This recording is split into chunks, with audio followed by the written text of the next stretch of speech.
Assalamualaikum warahmatullahi wabarakatuh. Halo kawan-kawan semua, bertemu lagi bersama saya Deng Sompa di channel Ewa Kos 13. Gimana kabar kalian hari ini? Tetap kuat dan semangat semuanya ya.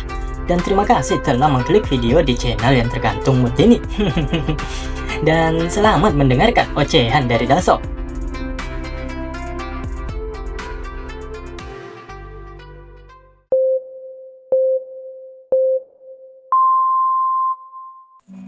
Kita lalu dibawa ke aula pemimpin hutan hijau, di mana terlihat sudah ada begitu banyak warrior dari bandit 18 rumah hutan hijau yang sedang berjaga. Yun Cheong memerintahkan mereka untuk perketat penjagaan sekitar. Bahkan tidak boleh ada seekor semut pun yang berada di sekitar aula tersebut, perintahnya. Wang Kyungmoon menanyakan untuk alasan apa Jo Yun San memutuskan untuk mengadakan pertemuan hari ini. Jo Yun San mengaku bahwa keputusannya ini terkait dengan invasi sekte iblis yang sudah dimulai. Seperti yang sudah kalian ketahui, kemunculan kembali sekte iblis adalah fakta yang sudah nyata.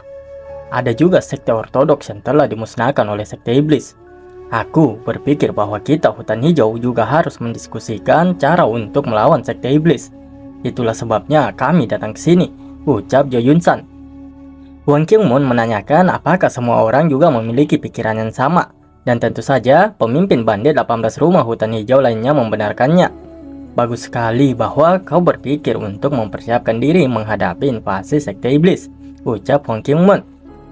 Bagaimanapun, bukankah seharusnya hutan hijau bertahan, ucap si ikat kepala.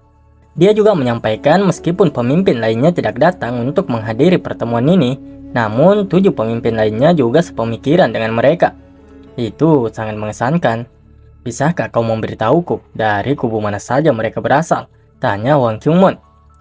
Oho Chai, Bukwa Chai, Gonsan Chai, Beckman Chai, Huam Chai, Yok Kreong Chai, dan Dai Kwan Chai, jawab Jo Yun San. Wang Kyungmoon bertanya lagi, apakah mereka semua bertekad untuk mempersiapkan invasi sekte iblis? Jo Yun San mengatakan bahwa semua orang telah berjanji untuk memberikan dukungan penuh pada pendapatnya. Kalau begitu, kau pasti sudah sangat sibuk, ucap Wang Kyungmoon. Jadi, kami hanya fokus pada mereka yang datang bersamamu. Tapi, kau akhirnya mendapatkan dukungan dari 7 kubu lainnya. Jika demikian, itu berarti total 10 kubu berada di pihak Jo Yun San, gumam Wang Kyungmoon. Lalu, kau pasti memiliki rencana alternatif untuk dipersiapkan, bukan? Tanyanya lagi. Yah, benar. Yaitu, ketua mengundurkan diri, jawab Jo Yun San. Lelucon ini sudah terlalu jauh, balas Wang Kyungmoon. Aku tidak bercanda. Kami telah sampai pada kesimpulan bahwa rezim saat ini tidak dapat secara efektif melawan sekte iblis, ucap Jo Yun San. Si ikat kepala dan Li Gai juga mengutarakan agar Wang Kyungmoon segera mengundurkan diri dengan sendirinya. Mundur sendiri? Wang Kyungmoon ini, balas Wang Kyungmoon. Kita butuh orang yang lebih muda dan lebih progresif, ucap Jo Yun San. Seperti dirimu, balas Wang Kyungmoon. Aku tidak menyangkalnya. Jika kau tidak mau mundur sendiri, kau mungkin akan dipaksa mundur. Kuharap kau tidak terluka dan pensiun dengan terhormat. Aku mengatakannya dengan tulus, ucap Jo Yun San. Aku tidak bisa mendengarkannya lagi, balas Wang Kyungmoon. Wang Kyungmoon memanggil Yun Cheong yang merupakan orang kepercayaannya. Dia menyuruh untuk melayani para tamu mereka dengan hormat. Para pelayan yang berkumpul di ruang perjamuan juga harus bertanggung jawab, perintah Wang Kyungmoon. Menggunakan sekte iblis sebagai pembenaran juga tidak terduga bagiku, karena tidak ada alasan bagiku untuk menantangnya. Tapi, kau membuat kesalahan. Ini seperti melangkah ke dalam mulut harimau, ucap Wang Kyungmoon. Ini jelas mulut harimau. Namun, masih harus dilihat kemana mulut harimau itu mengarah, balas Jo Yun San. Wang Kyungmoon kaget mendengar ucapan dari Jo Yun San. Sementara itu, Yun Cheong sudah berada tepat di belakang Wang Kyungmoon dengan pisaunya. Kakak, maafkan aku, ucap Yun Cheong yang langsung menikam Wang Kyungmoon dari belakang. Kenapa? Kenapa kau? Ucap Wang Kyungmoon. Yun Cheong telah menjadi teman selama puluhan tahun dengan Wang Kyungmoon. Bersama-sama mereka telah memimpin hutan hijau. Wang Kyungmoon tidak pernah menyangka bahwa dia akan dikhianati oleh orang kepercayaannya. Dia tidak percaya bahwa Yun Cheong akan menancapkan pisau di punggungnya sendiri seperti itu. "Yun Cheong, kenapa? Kenapa kau melakukan itu?" ucap Hwang Kyung-mon. "Itu karena dia juga orang yang memiliki ambisi. Kakak Yun Cheon tidak bisa terus mengikuti di belakang. Kami sudah sepakat untuk mendorong saudara Yun Cheong sebagai kepala hutan hijau yang baru," balas Jo Yun San. Hwang Kyung-mon menanyakan apakah itu semua benar. "Kau telah menjalani kehidupan yang keras sebagai penguasa hutan hijau selama 30 tahun. Jadi ini saatnya bagimu untuk bersantai," jawab Yun Cheong. "Bahkan jika semua orang di dunia ini mengkhianatiku, Yun Cheong, aku tidak pernah berpikir kau akan mengkhianatiku," ucap Hwang Kyung-mon. Rasa sakit dari pisau yang menancap di punggungnya tidaklah seberapa dibandingkan dengan pengkhianatan yang dia rasakan. Dia meraih pisau itu dan mencabutnya dari punggungnya. Hwang Kyung-mon lengah. Dia tidak percaya bahwa Jo Yun San begitu teliti dalam mempersiapkan segalanya. Ini adalah tentang berurusan dengan penakluk semua yang ada di hutan hijau. Oleh karena itu, tentu saja kita harus mempersiapkan diri secara menyeluruh, ucap Jo Yun San. Hwang Kyung-mon mengatakan bahwa itu semua hanyalah hayalan kalau Jo Yun San berpikir bisa melakukan apa saja padanya hanya dengan cara itu. "Kau pikir aku akan membiarkan luka seperti ini untuk menjatuhkanku?" ucapnya sembari membengkokkan pisau itu. Hwang Kyung-mon menyebarkan energinya yang cukup kuat. Seikat kepala tidak percaya bahwa Hwang Kyung-mon masih mampu mengeluarkan energi seperti itu di saat dia telah mendapatkan luka yang cukup berat. "Apa kau benar-benar berpikir aku hanya mempersiapkan diri untuk menghadapimu? Aku telah mengoleskan beberapa racun ke ujung pisau itu, termasuk racun Mountain Ginseng dan juga Lung Blood Acid," ucap Jo Yun San. Racun Mountain Ginseng tersebut sangat kuat dan mematikan. Jika seseorang terkena racun itu akan bekerja dengan menguras kekuatan seseorang secara perlahan hingga kehabisan tenaga. Hwang Kyung-mon benar-benar murka. Dia mencoba untuk mengeluarkan energinya dan menyerang Jo Yun San. Namun sayangnya, dia langsung tertunduk dan memuntahkan darah. Itu juga berarti bahwa racun Lung Blood Acid telah menyerang paru-paru Hwang Kyung-mon. Hwang Kyung-mon harus bertindak dengan cepat. Jika tidak, dia hanya akan dirugikan jika terus berlarut-larut. Seperti yang kau tahu, racun Mountain Ginseng melemahkan kekuatan seseorang, dan racun Lung Blood Acid dapat melarutkan paru-paru. Bahkan jika kami tidak bisa membunuhmu, itu sudah cukup untuk melumpuhkanmu. Ngomong-ngomong, akan lebih baik untuk tidak mengharapkan bantuan dari luar. Fish Demon, dia akan mati dengan menyedihkan di dalam aula penjara. Hae-reong juga tidak akan bisa bertahan hidup, ucap Jo Yun San. Hampir semua bandit yang berada di benteng penakluk saat ini berkhianat dan mengikuti Jo Yun San. "Apa kau mengkhianatiku juga?" tanya Hwang Kyung-mon. Para bandit benteng penakluk itu hanya mengatakan maaf dan mengepung Hwang Kyung-mon. Hwang Kyung-mon semakin kesal. Dia benar-benar tidak bisa menahan amarahnya. Dia tidak tahu apa yang telah ditawarkan oleh Jo Yun San pada bawahannya. Namun mereka akan menyesali keputusan mereka. Para bandit itu tidak menunggu lama dan langsung berlari menuju Hwang Kyung-mon. Bahkan mereka maju secara bersamaan untuk membunuh Hwang Kyung-mon secepatnya. Akan tetapi, pasti bukanlah hal yang mudah untuk mengalahkan Hwang Kyung-mon. Bagaimanapun juga, Hwang Kyung-mon merupakan ketua dari hutan hijau yang tentunya kekuatannya tidak perlu dipertanyakan lagi. Dia menghajar siapapun yang mendekatinya. Dia tidak peduli lagi apakah itu bawahan langsungnya atau pengkhianat dari 18 rumah hutan hijau. Meskipun dia mengalami luka yang cukup serius, namun dia masihlah bukan tandingan bagi para bandit-bandit itu. Para bandit itu mulai merasa takut. Akan tetapi, salah seorang mengatakan bahwa racunnya telah mulai bekerja dan Hwang Kyung-mon tidak akan bertahan lama lagi dan menyuruh yang lainnya untuk terus menyerang. Sementara itu, Il Guang dengan tergesa-gesa mencari Hae-reong dan langsung mengajak Hae-reong untuk segera keluar dari tempat ini. Hae-reong pastinya bertanya-tanya apa yang sedang terjadi. Mukil Guang yang sudah berlumuran darah mengatakan bahwa tidak ada waktu untuk menjelaskan situasinya. Intinya, sekarang terjadi sesuatu yang besar dan mereka harus melarikan diri. Il Guang menyuruh Hae-reong untuk segera bergegas. Namun sebelum mereka pergi, Hae-reong menahannya dan mengatakan kalau mereka harus ke aula penjara terlebih dahulu. "Kamu tidak akan pergi ke kepala suku?" tanya Il Guang kebingungan. Pergi dengan kekuatan kita tidak akan banyak membantu. Akan jauh lebih membantu jika kita melepaskan kakak terlebih dahulu, ucap Haeryong. Sayangnya, ketika mereka bergegas untuk melepaskan Damho, sudah ada begitu banyak bandit yang mengepung dan mencegat mereka. Ilguang, mau kemana kau terburu-buru? Tanyanya. Guang Cheon, dasar pengkhianat, ucap Ilguang. Apa aku sedikit terlambat? Balas Guang Cheon. Guang Cheon mengatakan kalau dia terlambat karena harus membunuh orang-orang yang mengikuti Ilguang di Korps Naga Hitam. Apa kau masih berharap untuk keluar tanpa luka? Guang Cheon, ucap Ilguang. Sebentar lagi langit di atas hutan hijau akan berubah. Apa alasannya aku harus ragu? Balas Guang Cheon. Mukil Guang sulit mempercayai Guang Cheon yang sebagai kepala Korps Naga Hitam malah mengkhianati ketua mereka. Terlebih lagi, Korps Naga Hitam adalah kelompok yang dibesarkan oleh ketua mereka untuk masa depan hutan hijau. Guang Cheon mengatakan bahwa di dunia ini ada banyak hal yang tidak bisa dipahami akal sehat. Aku tidak akan memaafkanmu, ucap Ilguang. Ilguang, kita tidak bisa membuang-buang waktu di sini. Ayo kita pergi ke Kak Damho, ucap Haeryong. Tidak ada gunanya. Kau pikir aku tidak tahu tentang dia?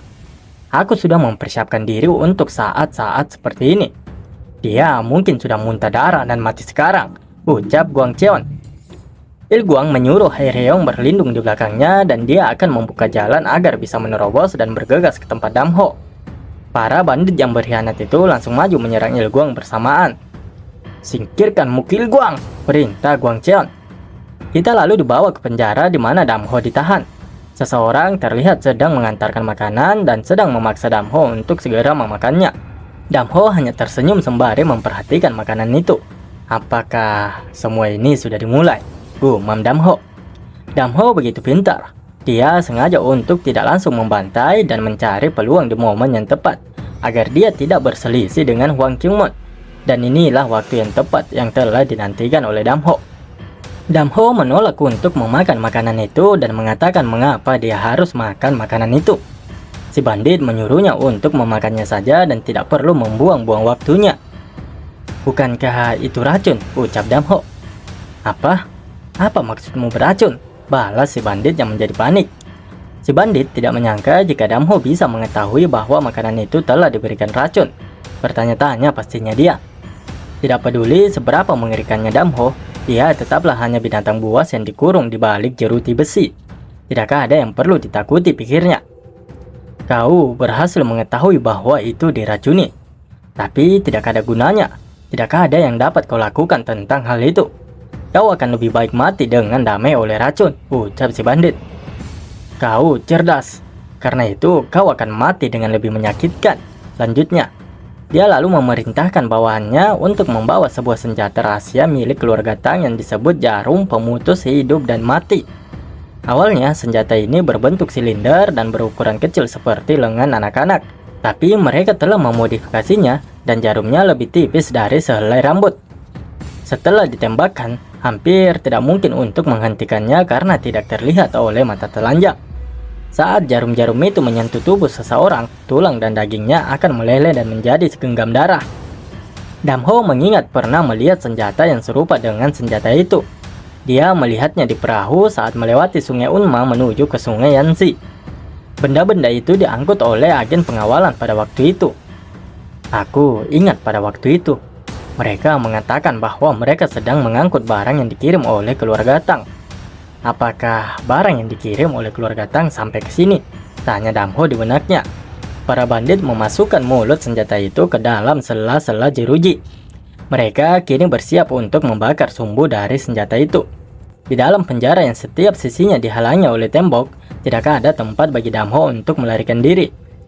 Tembak dia. Ubah dia menjadi sarang lebah. Perintah pemimpinnya itu untuk menembakkan semua senjata itu ke arah Damho. Ribuan jarum kecil itu melesat dengan kencang menghujani tubuh Damho. Jarum yang begitu banyak tentu tak mampu untuk dihindarinya. Pada saat itu, tubuh Damho menjadi buram.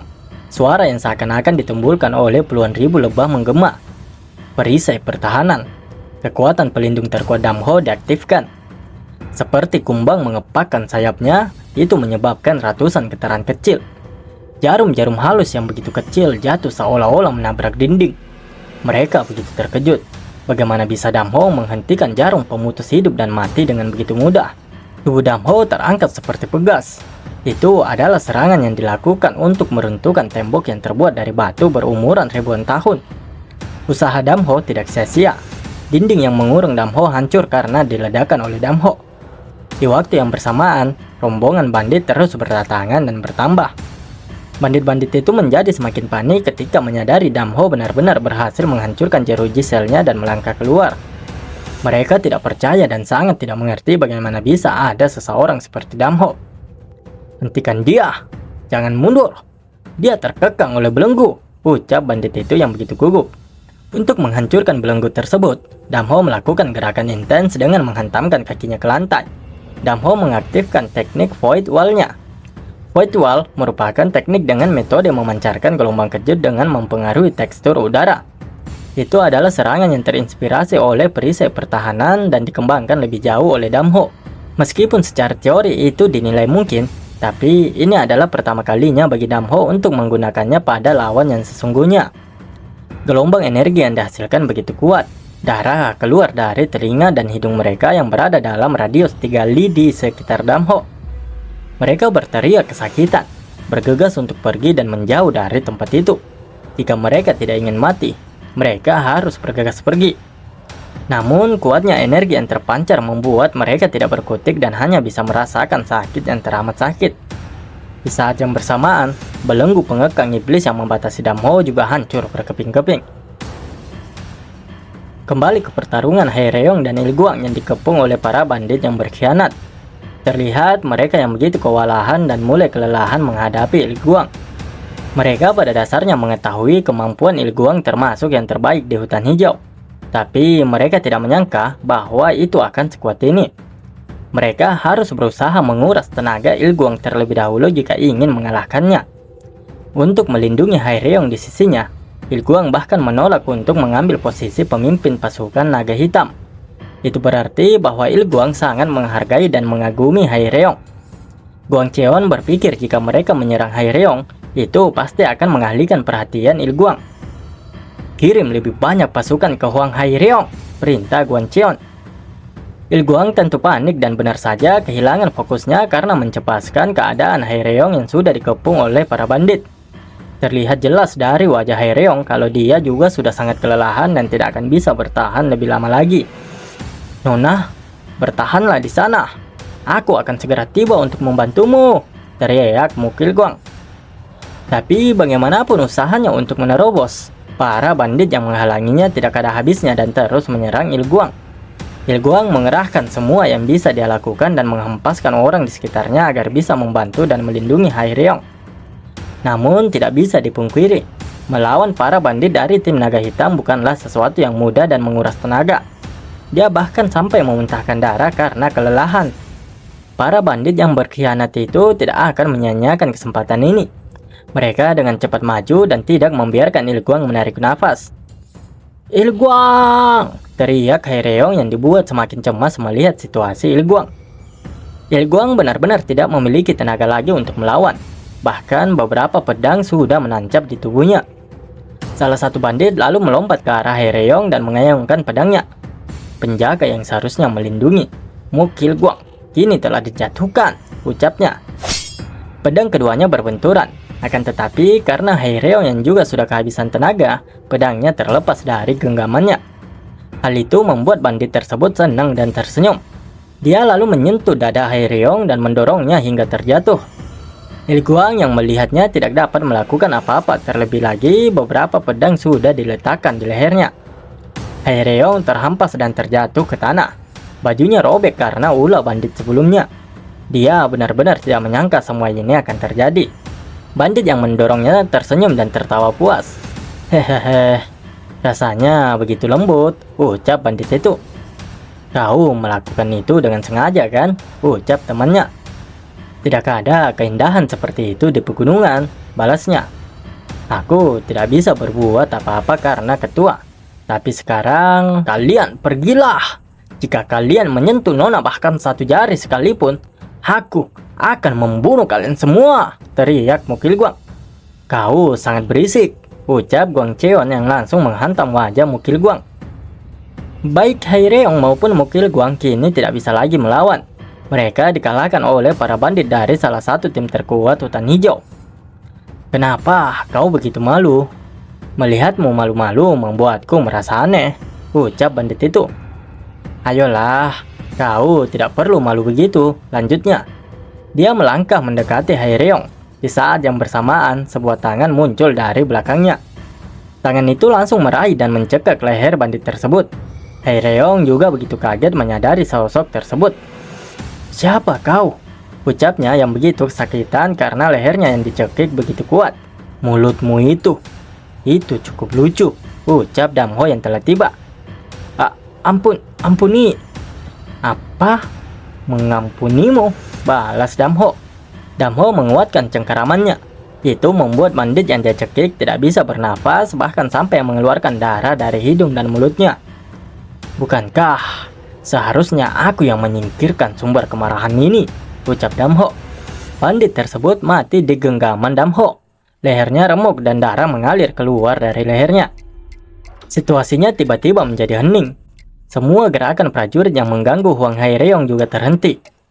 Fish Demon, ucap mereka yang kini gemetar ketakutan mengetahui bahwa Damho berada di tempat ini bukannya di penjara. Bagaimana bisa seseorang yang seharusnya mati di dalam aula penjara bisa berada di sini? Ucap Guang Cheon yang juga sangat ketakutan. Damho melangkah mendekati Il Guang dan Hai Reong. Namun tidak seorang pun yang berani mendekatinya dan menghentikannya. Kakak, ucap Hai Reong dan Il Guang. Hyung Nim, maafkan aku. Jinbo bilang padaku, tapi aku lengah. Aku tidak bisa melindungi Nona, ucap Mukil Guang.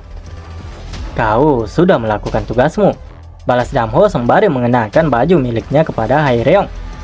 Semua akan baik-baik saja. Kamu bisa menutup matamu untuk sementara waktu, ucap Damho. Kakak, balas Hai Reong. Ini akan menjadi pemandangan yang buruk, ucap Damho sembari menatap semua bandit yang ada di sana. Apalagi yang mau ditanyakan? Tentu saja tempat itu menjadi gelap oleh darah yang berhamburan di udara akibat pembantaian dari Damho. Damho menghantam satu persatu bandit itu hingga tewas. Bandit-bandit yang masih tersisa tentu saja menjadi panik. Mereka mencoba menghentikan Damho dan terus menyerang.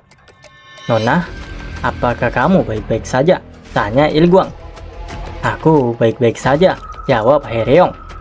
Il Guang menghampiri Hai Reong, yang pastinya untuk melindunginya dari bandit yang mencoba menyerang Hai Reong. Namun nyatanya, semua bandit menuju ke arah Damho.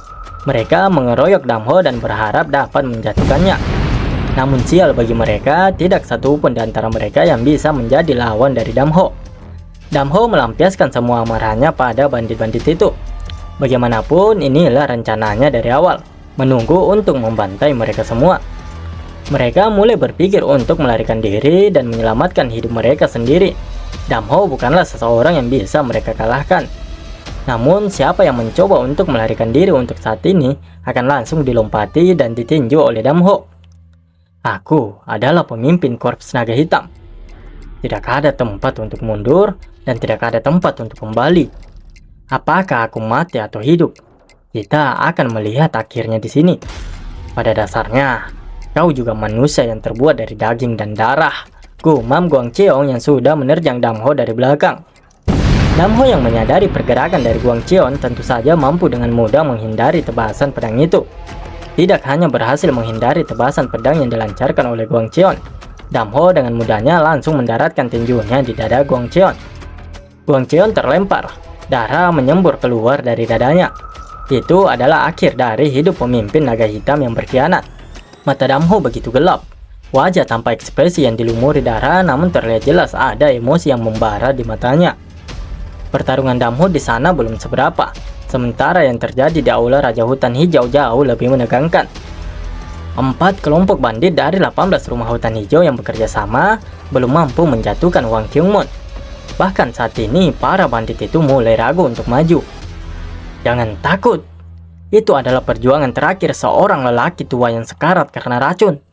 Itu hanyalah sebuah gertakan, teriak Jo Yun San. Gertakan ya? Bisa jadi. Namun, Hwang Kyung-moon ini masih berdiri dan belum mati. Ini bahkan tidak cukup untuk latihan sebelum makan, ucap Hwang Kyung-moon. Dia telah diracuni oleh racun Mountain Ginseng dan Lung Blood Acid. Julukan Conquerors bukanlah bualan semata, gumam Jo Yun-san. Minggir! Kami tidak bisa melakukan itu. Matilah dengan tenang seperti seorang kepala suku, balas bandit yang berkhianat. Hwang Kyung-moon benar-benar kesal. Bagaimanapun itu adalah anggota elit Conquerors Palace yang telah bersamanya selama puluhan tahun dan dibesarkan dengan tangannya sendiri. Dia benar-benar bertanya-tanya di mana sebenarnya letak kesalahannya. Jo Yun-san, apa yang kau lakukan pada tim Conquerors Palace? Ucap Hwang Kyung-moon. Jo Yun-san memerintahkan semua bandit yang berada di sisinya untuk terus menyerang Hwang Kyung-moon dan menghentikannya. Kita tidak bisa melawan Hwang Kyung-moon hanya dengan seni bela diri saja, gumam Jo Yun-san. Jo Yun-san, aku pasti akan membunuhmu, ucap Hwang Kyung-moon. Hwang Kyung-moon menyalurkan energi ki-nya ke pedang miliknya dan melompat ke arah Jo Yun-san tanpa ragu-ragu. Jo Yun-san berpikir bahwa pertarungan tidak hanya ditentukan oleh konfrontasi langsung. Dia lalu memerintahkan anak buahnya untuk mengeluarkan senjata yang telah mereka siapkan. Dan seketika beberapa rantai dengan mata tombak di ujungnya melesat kencang dari arah luar. Rantai-rantai itu mengarah langsung pada Hwang Kyung-moon yang masih berada di udara. Kau, ucap Hwang Kyung-moon. Ini adalah formasi Forbidden Soul Snake yang disiapkan hanya untuk hari ini. Ini adalah teknik yang dirancang untuk memburu master sepertimu dalam pertarungan 1 lawan 1, ucap Jo Yun-san. Mereka adalah bandit elit dari bandit air hitam. Mereka telah dilatih selama bertahun-tahun hanya dengan satu teknik, yaitu formasi Forbidden Soul Snake. Formasi Forbidden Soul Snake mereka telah mencapai tingkat kesempurnaan. Itulah mengapa mereka begitu yakin tidak akan mungkin bagi seseorang untuk melarikan diri dari formasi tersebut. Rantai dengan ujung bila yang tajam menusuk, merobek beberapa bagian tubuhnya. Jumlahnya yang cukup banyak, serta luka dalam dan luka luar yang dia terima membuatnya begitu kewalahan. Aku telah mempersiapkannya selama beberapa tahun hanya untuk hari ini. Jika Hwang Kyung-moon ditekan, tidak akan sulit untuk mengambil alih hutan hijau, gumam Jo Yun-san. Para bandit itu lalu berlari dan melompat ke sana kemari mengelilingi Hwang Kyung-moon. Rantai-rantai itu mengikatnya hingga dia benar-benar tidak akan bisa bergerak. Menyerahlah, tidak ada tempat bagimu untuk melarikan diri, ucap mereka. Hwang Kyung-moon mengedarkan ki-nya ke seluruh tubuhnya. Ditambah dengan fisiknya yang memang begitu kuat, dia mampu menghancurkan rantai-rantai yang melilitnya. Itu adalah sesuatu yang tidak pernah mereka bayangkan.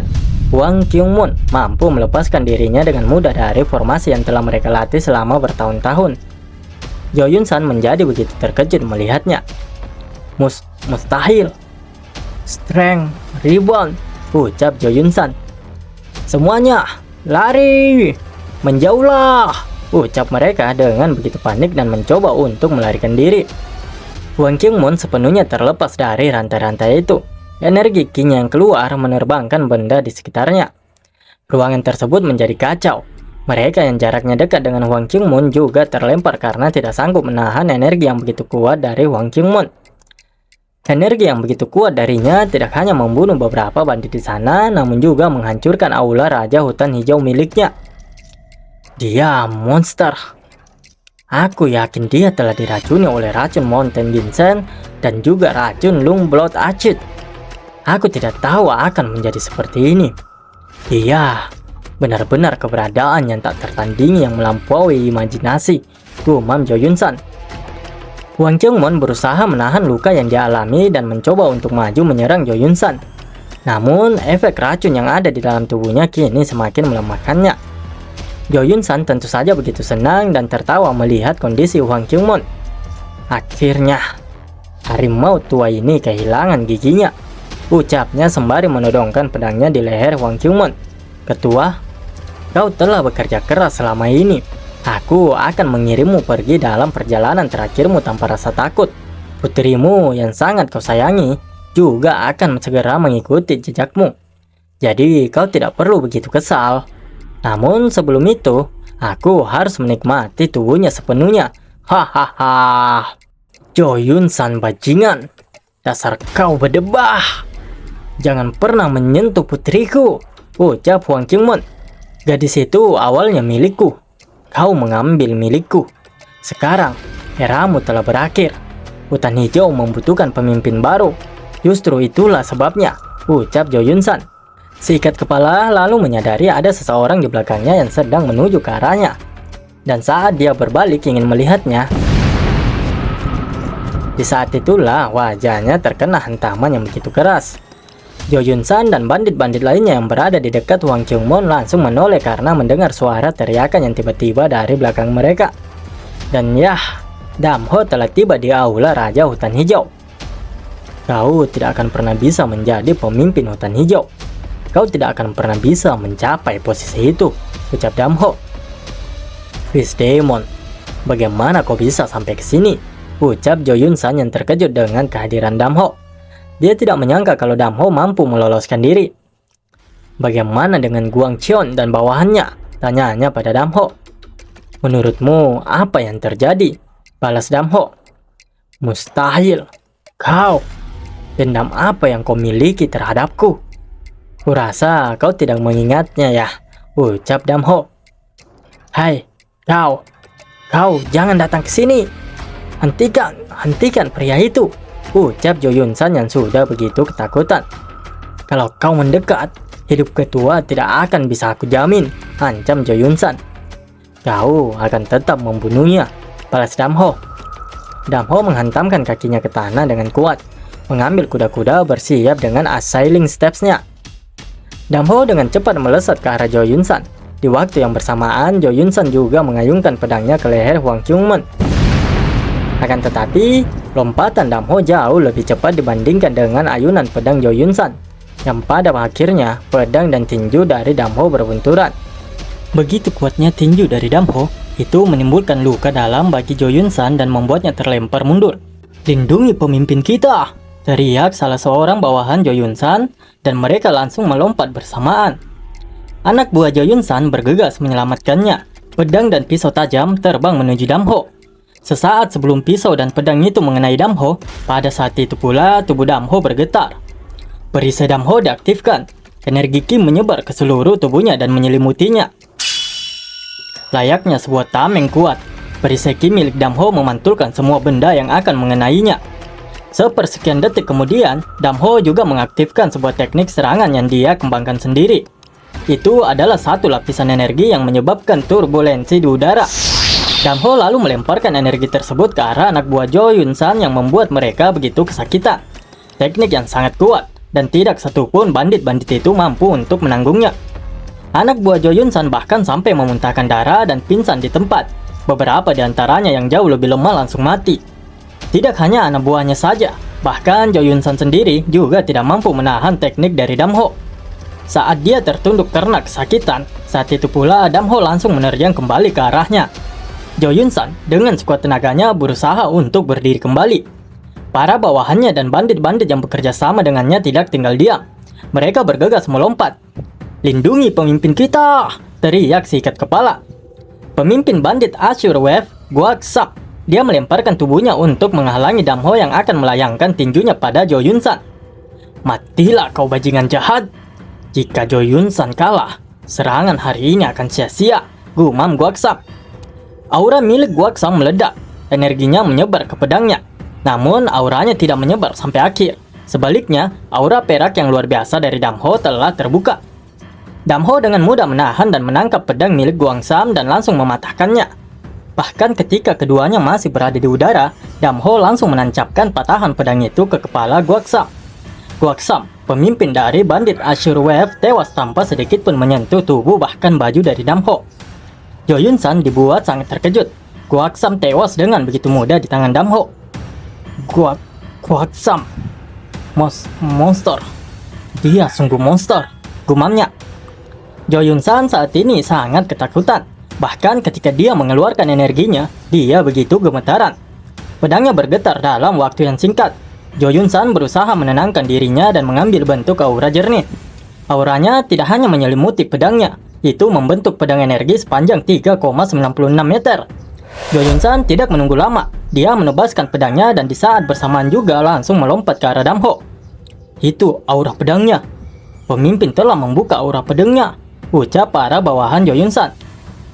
Jo Yun San berniat mengalahkan Dam Ho hanya dengan satu serangan. Jika tidak, dia tidak akan pernah memiliki kesempatan kedua. Aura pedangnya mengarah langsung ke Dam Ho seolah-olah itu akan membelah langit dan bumi menjadi dua. Di saat bersamaan, wujud Dam Ho menjadi burak. Dia membentengkan perisainya lagi menggunakan aura peraknya. Perisai energi Dam Ho belum cukup kuat untuk menahan serangan Jo Yun San. Aura pedang milik Jo Yun San menghantam tubuh Dam Ho secara langsung. Otot-otot yang terbelah memperlihatkan daging yang merah segar. Pancuran darah menyembur keluar dari bahunya yang terbelah. Itu adalah rasa sakit yang sulit untuk ditahan. Tapi Dam Ho tidak membuat satu pun erangan dan malah tersenyum. Tingkat rasa sakit ini bukanlah apa-apa, gumam Dam Ho. Mustahil, ucap Jo Yun San yang melihat Dam Ho bahkan tidak mundur sedikit pun setelah terkena tebasan pedangnya. Dam Ho melakukan a sailing step dan langsung dengan cepat menerjang Jo Yun San. Dia langsung menghantam Jo Yun San menggunakan bahu sebelah kanannya. Jo Yun San tidak bisa menahan dan menstabilkan tubuhnya. Dia terlempar mundur ke udara. Dia bukan seseorang yang bisa kita lawan, ucap para bandit itu. Iya. Dam Ho meninju salah satu lutut Jo Yun San yang masih melayang di udara dan memungkinkan Jo Yun San untuk tidak akan bisa berdiri lagi. Dia terhampas ke tanah, terseret beberapa meter dan mengerang kesakitan. Pemimpin! Para bandit yang menjadi bawahannya hanya bisa menyaksikan pemimpinnya dihajar habis-habisan dan tidak berani mengambil tindakan sedikit pun. Ini terlihat bagus, ucap Dam Ho. Apaan dendam? Dendam apa yang kau miliki terhadapku? Tanya Jo Yun San. Kau tidak dapat mengingatnya sampai akhir ya? Ya, tidak apa-apa. Aku akan membantumu untuk mengingatnya sekarang, ucap Dam Ho sembari tersenyum kepada Jo Yun San. Dam Ho meraih bajunya. Dia mengambil sebuah botol yang Nara sendiri juga belum tahu apa isi botol tersebut. Dam Ho menggoyang-goyangkan botol itu sambil tersenyum. Dia berkata, Wah. Kira-kira apa yang ada di dalam botol ini ya? Aku menyukai suaranya. Kau juga akan menyukai ini. Apa itu? Tanya Jo Yun San. Kamu penasaran ya? Jawab Dam Ho. Aku mempersiapkan ini khusus untukmu. Kau akan menyukainya, ucap Dam Ho lagi. Dam Ho membuka botol kecil itu dan langsung menuangkan isinya ke jidat Jo Yun San. Apa ini? Jauhkan itu dariku, ucapnya yang begitu panik. Mereka adalah Hillblood. Mereka dulu tinggal di gua bawah tanah yang mengerikan. Saat dimana aku merasakan sakit terbesar dalam hidupku adalah saat aku digigit para Hillblood ini. Kulitku terkelupas, memperlihatkan daging berwarna merah dan darah menyumbar keluar. Berapa kali pun aku menggaruknya, gatalnya tidak kunjung hilang. Aku ingin kau merasakan sakit yang kurasakan saat itu, ucap Dam Ho. Semut-semut bermutasi itu mulai menggigit wajah Jo Yun San. Sekali gigit, orang akan merasakan sakit yang tak terbayangkan sehingga dia akan berpikir untuk bunuh diri saja. Jo Yun San berteriak kesakitan. Wajahnya kini mulai memerah. Beberapa benjol mulai terlihat. Namun, Hellblood terus saja menggigitnya tanpa henti. Gigitan dari Hellblood menyebabkan gatal yang luar biasa dan rasa sakit yang tak terlukiskan akan datang membanjiri. Beberapa Hellblood turun dan masuk ke baju Jo Yun San yang membuatnya semakin kesakitan. Rasa gatal yang luar biasa yang membuat seseorang merasa perlu mengupas semua kulit di tubuhnya menggunakan kuku mereka dan menggaruk di antara otot dengan kuku untuk meredakannya. Begitu kuat sehingga membuat seseorang benar-benar merasa lebih baik untuk mati. Dan bekas luka di wajahmu itu, aku yang membuatnya 20 tahun yang lalu, ucap Dam Ho. Bagai disambar petir, sontak saja Jo Yun San begitu sangat terkejut mendengar ucapan yang dikeluarkan oleh Dam Ho.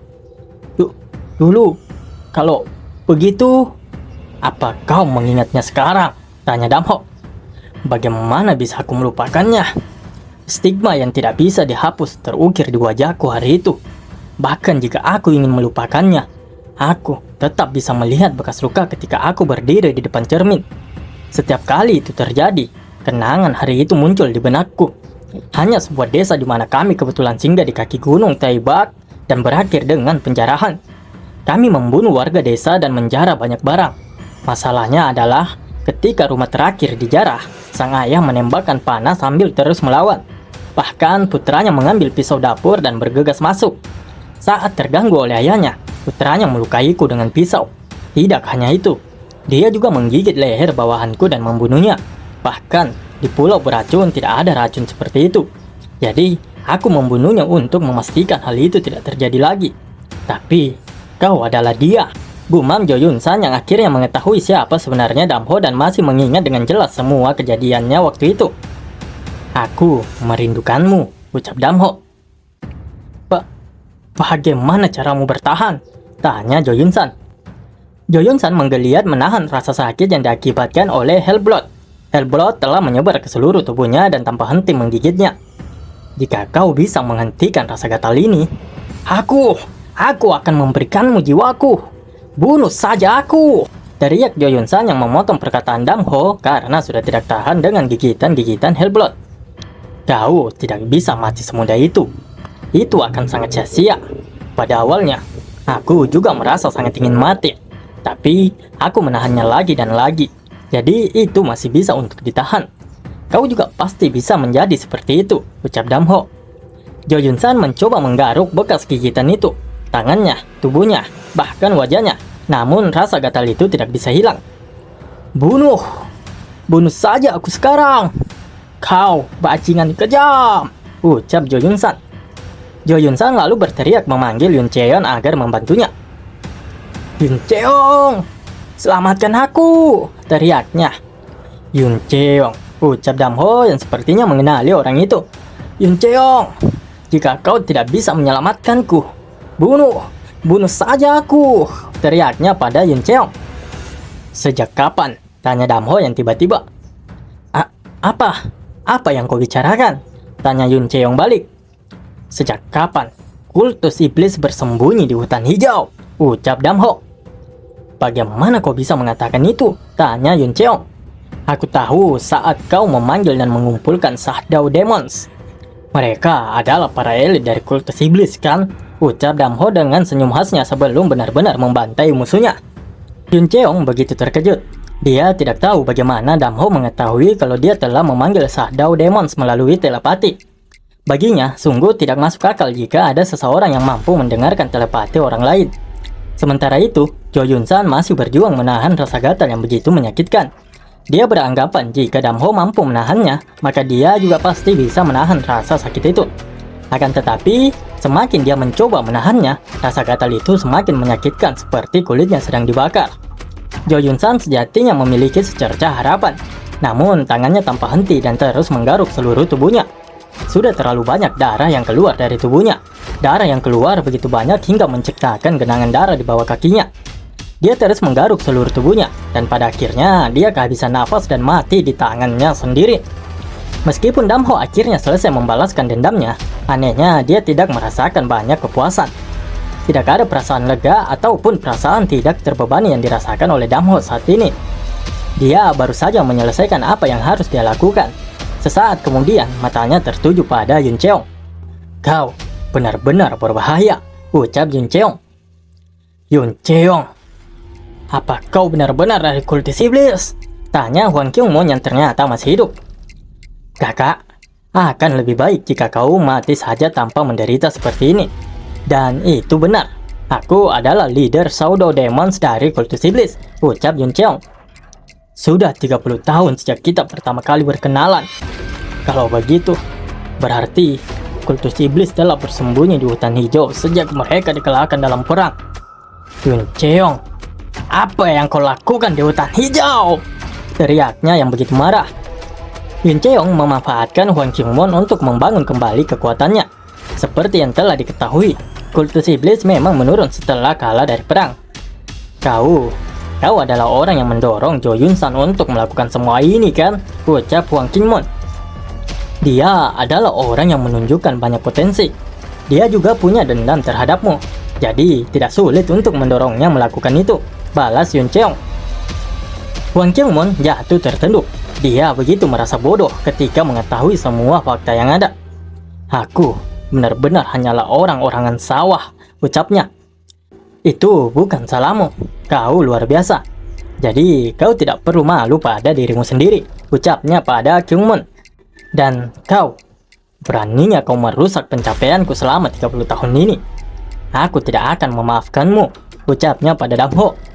Energi mengalir keluar dari setiap inci tubuhnya. Itu berbeda dengan Yun Cheong yang selama ini aku kenal. Kupikir, dia hanya seseorang yang pintar daripada seorang seniman bela diri. Aku telah sepenuhnya tertipu, gumam Huang Qingwen. Fist Demon. Nama palsu semacam itu tidak akan bisa menyelamatkan hidupmu. Kau akan mati hari ini di sini sekarang juga. Shadow Demons. Bunuh orang itu sekarang dan dapatkan hadiah atas apa yang telah kalian lalui selama ini. Perintah Yun Cheon kepada anggota Shadow Demon. Mereka menghabiskan 30 tahun bersembunyi dalam bayang-bayang dan mempelajari seni bela diri dari kultus iblis. Mereka sangat ingin membunuh Damho hari ini dan setelah itu akan pergi bergabung dengan pasukan utama. Segera, dunia akan menjadi satu di bawah kultus iblis. Bersyukurlah karena kau menjadi korban pertama dalam perjalanan besar ini, ucap salah satu Shadow Demon. Akan tetapi karena dia begitu banyak bacot, Damho langsung meninju lehernya dan dia pun mati seketika. Damho membuka teknik Fortified Defense miliknya. Shadow Demons dijatuhkan dengan keras menggunakan Fortified Defense. Jika mereka adalah prajurit biasa, mereka akan terguncang oleh kematian rekan mereka. Namun, Shadow Demons benar-benar berbeda. Tidak ada tanda-tanda itu di wajah para anggota Shadow Demons. Mereka adalah Shadow Demons yang telah hidup bersembunyi selama 30 tahun lamanya. Mereka siap untuk menyerahkan hidup mereka demi kebangkitan dan kemuliaan kultus iblis. Mereka memiliki kekuatan yang cukup untuk melenyapkan sekte ortodoks kecil dan menengah dalam satu malam. Dan saat ini sedang menyerang Damho secara bersamaan. Meskipun sebagian besar serangan dengan mudah dipukul mundur oleh Damho, tapi luka-luka yang dia derita perlahan meningkat di tubuh Damho.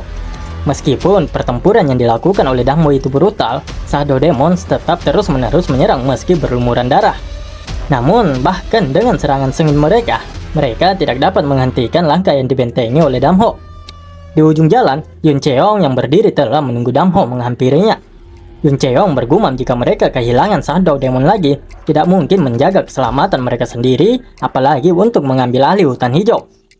Yun Cheong menggunakan salah satu seni bela diri rahasia dari kultus iblis, yaitu teknik Assure Demon Spirit, dan langsung menerjang Damho dengan kecepatan di atas rata-rata manusia normal.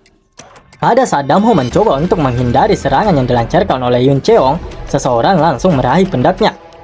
Ayo, pergi bersama, Fist Demon.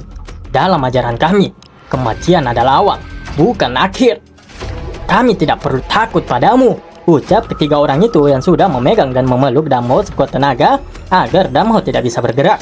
Ada kegilaan buta dalam suara Shadow Demon yang memegang dan menahan Damho. Sekarang, bunuh dia, api suci keabadian. Tolong lindungi kami, ucapnya yang memegang kaki Damho.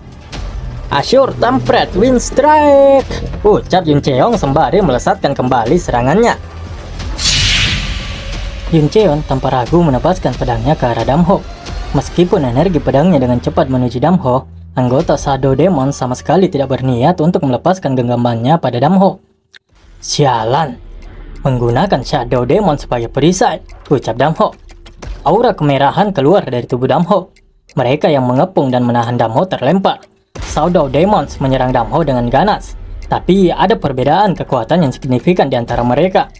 Meskipun mereka telah berlatih selama beberapa dekade, mereka tidak pernah menggunakan seni bela diri dari kultus iblis dalam pertempuran yang sebenarnya.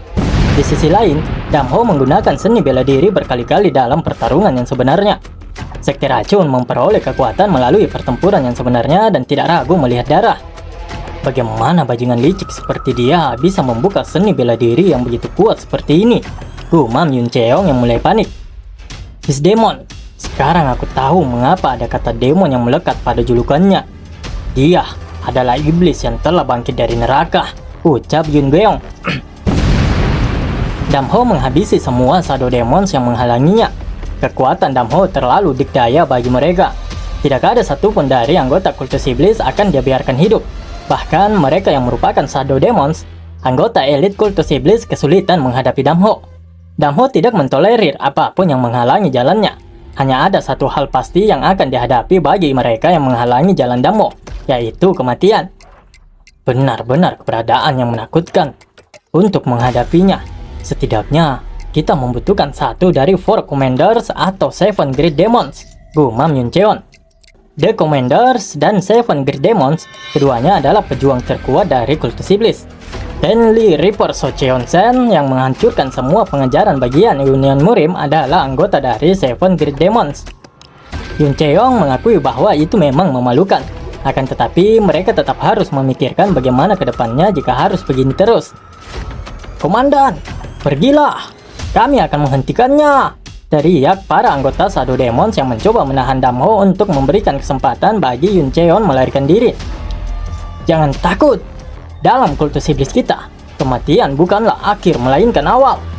Tolong jaga bagian belakang, ucap Yun Cheong. Matilah kau, ucap Shadow Demons yang langsung menyerang Damho dari segala sisi menggunakan pedang mereka. Sementara itu, Yun Cheong bergegas pergi meninggalkan tempat itu. Damho menyadari pergerakan dari Yun Cheong yang mencoba untuk melarikan diri. Dia menghentakkan kakinya ke tanah. Assailing steps. Damho melompat ke arah Yun Cheong pergi. Tentu saja Damho tidak akan membiarkannya melarikan diri. Kau, iblis, ucap Yun Cheong. Damho langsung menyerang Yun Cheong. Kakinya mengarah ke kepala Yun Cheong. Namun sayangnya, Yun Cheong masih sempat merespon dan menahannya menggunakan pedangnya. Itu juga membuat darah mengalir dari kaki Damho. Kita meninggalkan pertarungan Damho sejenak dan dibawa ke Heavenly Tower milik Homan. Pria yang dikenal dengan nama Fist Demon. Di mana dia sekarang berada? Gumam Ankyo. Nona, para tamu di ruang VIP ingin bertemu langsung dengan Nona, ucap pemimpin cabang. Kau tahu betul kan bahwa aku tidak bertemu tamu secara langsung, balas Ankyo. Itu adalah prajurit aliansi Murim, ucap pemimpin cabang yang sontak membuat Ankyo terkejut. Nam Gonca dan Oh Gun Ai. Salah satunya adalah ketua dari klan Namgong dan seorang perwira militer di aliansi Murim. Dan satunya lagi adalah ketua dari sekte Hainam yang bergengsi. Bahkan jika hanya satu orang yang datang, seluruh Heavenly Tower akan terguncang. Tapi sekarang ada dua yang langsung datang sekaligus, gumam Ankyo. Ankyo mendatangi mereka dan menyapa kedua orang itu. Nam Gongchang dan Oh Gun Ai juga menyapanya. Mereka saling memperkenalkan dirinya kepada Ankyo. Suatu kehormatan untuk bertemu dengan Anda. Aku telah mendengar tentang reputasi kalian berdua. Aku kehilangan kata-kata ketika dua orang yang kukagumi tanpa henti secara bersamaan datang untuk menemuiku, ucap Ankyo. Tidak perlu terlalu merendah. Kalau Anda adalah kepala cabang Homan, itu berarti Anda memiliki kualifikasi yang cukup untuk bertemu dengan kami. Apalagi kalau Anda adalah kepala cabang Angajang, Anda adalah salah satu dari 3 tokoh berpengaruh teratas di Homan, ucap Nam Gonchang. Ankyo tentu begitu terkejut saat Nam Gonchang mengatakan hal tersebut. Satu-satunya orang yang tahu bahwa manajer cabang Akyang adalah salah satu dari 3 teratas di Homan adalah anggota inti. Dari mana informasi itu bocor? Gumam Ankyo. Sepertinya Anda tidak datang untuk mendengar tawa para gadis dengan santai kan? Tanya Ankyo. Siapa yang tidak suka senyum seorang wanita muda dan cantik? Sayang sekali, aku tidak bisa menikmatinya karena keadaan, balas Nam Gonchang. Ankyo lalu menanyakan maksud kedatangan mereka yang sebenarnya ke Heavenly Tower milik Homan dan bertemu dengannya secara langsung. Aku ingin bertemu dengan pemimpin Homan. Kuharap Anda bisa mengerti, ucap Gonai. Kami berharap Homan akan berpartisipasi dalam perjuangan untuk melindungi perdamaian Murim, ucap Nam Gonchang. Bagaimana jika kami menolaknya? Balas Ankyo. Jangan terlalu cepat. Kita bisa menjadi teman yang baik, ucap Gonai yang meraih pedangnya. Itu berarti dia tidak akan pernah mentolerir penolakan. Aku lebih suka kalau Fist Demon yang menjadi teman, gumam Ankyo. Aku mengerti. Aku akan mengirimkan surat kepada tuanku, ucap Ankyo. Keputusan yang sangat baik. Keputusanmu akan menyelamatkan Murim dari cengkeraman kultus iblis, balas Nam Gonchang. Meskipun Ankyo mengatakan hal tersebut, tapi dia tidak bisa menjamin apakah akan bekerja sama atau tidak. Bagaimanapun, keputusan ada di tangan pemimpinnya. Jangan khawatir, jika seseorang mencapai level pemimpin sekte seperti Homan, mereka akan memiliki mata untuk membaca situasi saat ini. Kuharap kau tidak akan membuat keputusan bodoh yang akan menyebabkan runtuhnya Homan, ancam Gonai kepada Ankyo. Kembali ke benteng penakluk di hutan hijau. di mana area aula Raja Hutan Hijau telah hancur dan berantakan. Ayah, aku tidak apa-apa. Jangan khawatir, ucap Hwang Kyung-moon yang mencoba berusaha untuk berdiri. Namun ketika dia mencoba untuk berdiri, dia kembali terjatuh menahan rasa sakit yang luar biasa dari luka-luka yang dia dapati. Belum lagi efek racun yang terus bekerja. Mountain Ginseng dan Lung Blood Acid. Kita harus mengobati luka dalamnya secepat mungkin, gumam Il-gwang. Dia juga menawarkan kepada Hwang Kyung-moon untuk naik ke punggungnya dan menggendongnya agar bisa membawanya untuk dirawat secepat mungkin. Akan tetapi, Hwang Kyung-moon menolak dan memaksakan dirinya untuk bangkit. Sudah, tidak apa-apa. Aku bisa berjalan dengan kakiku sendiri, ucap Hwang Kyung-moon. Dia berjalan ke arah Damho. Beast Demon, gumam Hwang Kyung-moon. Yang kedua dalam komando Conqueror's Palace, Yun Cheong, Jo Yun-san pemimpin bandit air hitam, dan semua Shadow Demon yang mengikuti Yun Cheong mati di bawah kaki kakak. Kakak adalah keberadaan yang tidak bisa dinilai oleh pikiranku. Contohnya saja, kekacauan di hutan hijau diselesaikan begitu saja olehnya, gumam Il-gwang. Meskipun kini sebagian besar pengkhianat telah tewas, namun ini bukanlah akhir melainkan awal bagi hutan hijau. Pengkhianatan Yun Cheong dan Jo Yun-san membawa perubahan besar pada hutan hijau. Mereka tidak membuang-buang waktu dan langsung berbenah secara perlahan. Begitu pula dengan semua pemimpin dan bawahannya yang ikut serta dalam pemberontakan harus dilenyapkan. Menurut mereka, semua yang terlibat dalam pemberontakan ini berhubungan dengan kultus iblis. Oleh karena itu, jika mereka tidak melenyapkannya sekarang, itu akan menyebabkan lebih banyak kemarahan di kemudian hari. Aku akan memberi kalian perintah atas nama ketua. Kita akan menangkap dan menghukum semua orang yang terlibat dalam hal ini. Dan kita akan memperbaiki tempat tinggal kita secepat mungkin, ucap Il-gwang. Il-gwang menggantikan Hwang Kyung-moon yang belum pulih untuk sementara waktu. Dia melakukan yang terbaik untuk membangun kembali benteng penakluk khususnya dan juga hutan hijau. Il-gwang dengan cepat merenovasi benteng penakluk dan secara bertahap menyelesaikan kebingungan di hutan hijau. Sepertinya benteng penakluk telah diselesaikan dengan cepat, ucap Damho. Il-gwang mengurus semuanya dengan sangat cepat atas nama ayah, balas Haereong. Damho menanyakan apakah Haereong baik-baik saja. Setelah bertemu dengan kakak, aku terus bermimpi. Kakak muncul dalam mimpiku sebagai seorang anak kecil. Aku masih tidak percaya bahwa semua ini karena aku bukan Hwang Haereong, tapi karena aku adalah Damgareong, ucap Haereong. Damho meminta maaf karena dia tidak memberitahu Haereong lebih awal. Haereong tidak mempermasalahkannya dan malah balik berterima kasih karena Damho tidak melupakannya. Damho sungguh bersyukur karena Haereong dapat mengerti keadaannya. Haereong juga menanyakan apa yang akan dilakukan oleh Damho ke depannya. Apakah mereka tidak bisa untuk tetap bersama seperti saat ini? Maafkan aku, ini bukan tempat yang seharusnya aku berada. Hidupku penuh dengan perjuangan. Aku lebih cocok untuk murim, ucap Damho. Kemana kamu akan pergi? Tanya Haereong. Gunung Hua, jawab Damho dengan menahan segala emosi di matanya. Kamu harus hidup sebagai Hwang Haereong. Kau harus bisa melupakan nama Damgareong, ucap Damho. Itu tidak mungkin. Putri Hwang Kyung-moon, kepala hutan hijau, dan adik perempuan Beast Demon. Aku akan hidup sebagai Hwang Haereong dan juga Damgareong, ucap Damgareong yang terlihat begitu senang dan tidak mempermasalahkan statusnya. Dia bahkan terlihat begitu senang karena menjadi anak serta adik dari dua orang yang hebat dan ditakuti. Ya, tidak buruk juga. Hiduplah sesuai keinginanmu. Sebagai gantinya, aku punya permintaan, ucap Damho. Permintaan apa itu kakak? Balas Haereong. Beberapa waktu kemudian, terlihat Damgareong dan Jinbo yang memperhatikan kepergian Damho. Jinbo begitu sedih karena harus berpisah dengan Damho. Damgareong mencoba memberikan pengertian kepadanya kalau Damho tidak ingin Jinbo dalam bahaya lagi. Sudah saatnya merelakan kakak. Kakak ingin sendiri untuk perjalanan ini. Ya, mungkin itu sulit, tapi mari kita mengantarnya pergi dengan senyuman, ucap Damgareong. Kakak, aku tidak akan mengecewakanmu, gumam Jinbo. Setelah melepas kepergian Damho, sang narator lalu membawa kita ke daerah Dongfeng, Provinsi Henan, tepatnya di Gunung Song. Di sana terlihat ada Yum Yu-geong yang sedang berdiri menatap sebuah kuil. Eksodus Langit dan Bumi. Dikatakan bahwa semua seni bela diri di dunia berawal di Shaolin, gumam Yum Yu-gyong. Setelah Lotus Sutra, Daimon Sutra, dan Suragama Sutra dari 72 cabang ajaran Buddha, di antara mereka yang paling terkenal adalah pejantan dari 72 cabang ajaran Buddha. Di Shaolin, ada 72 seni bela diri tertinggi yang akan menjadi impian bagi sekolah lain manapun. Kuil Shaolin. Gumam Yung-gyeong. Baiklah kawan-kawan, video kita kali ini berakhir di sini. Cukup singkat memang, tapi apa mau dikata?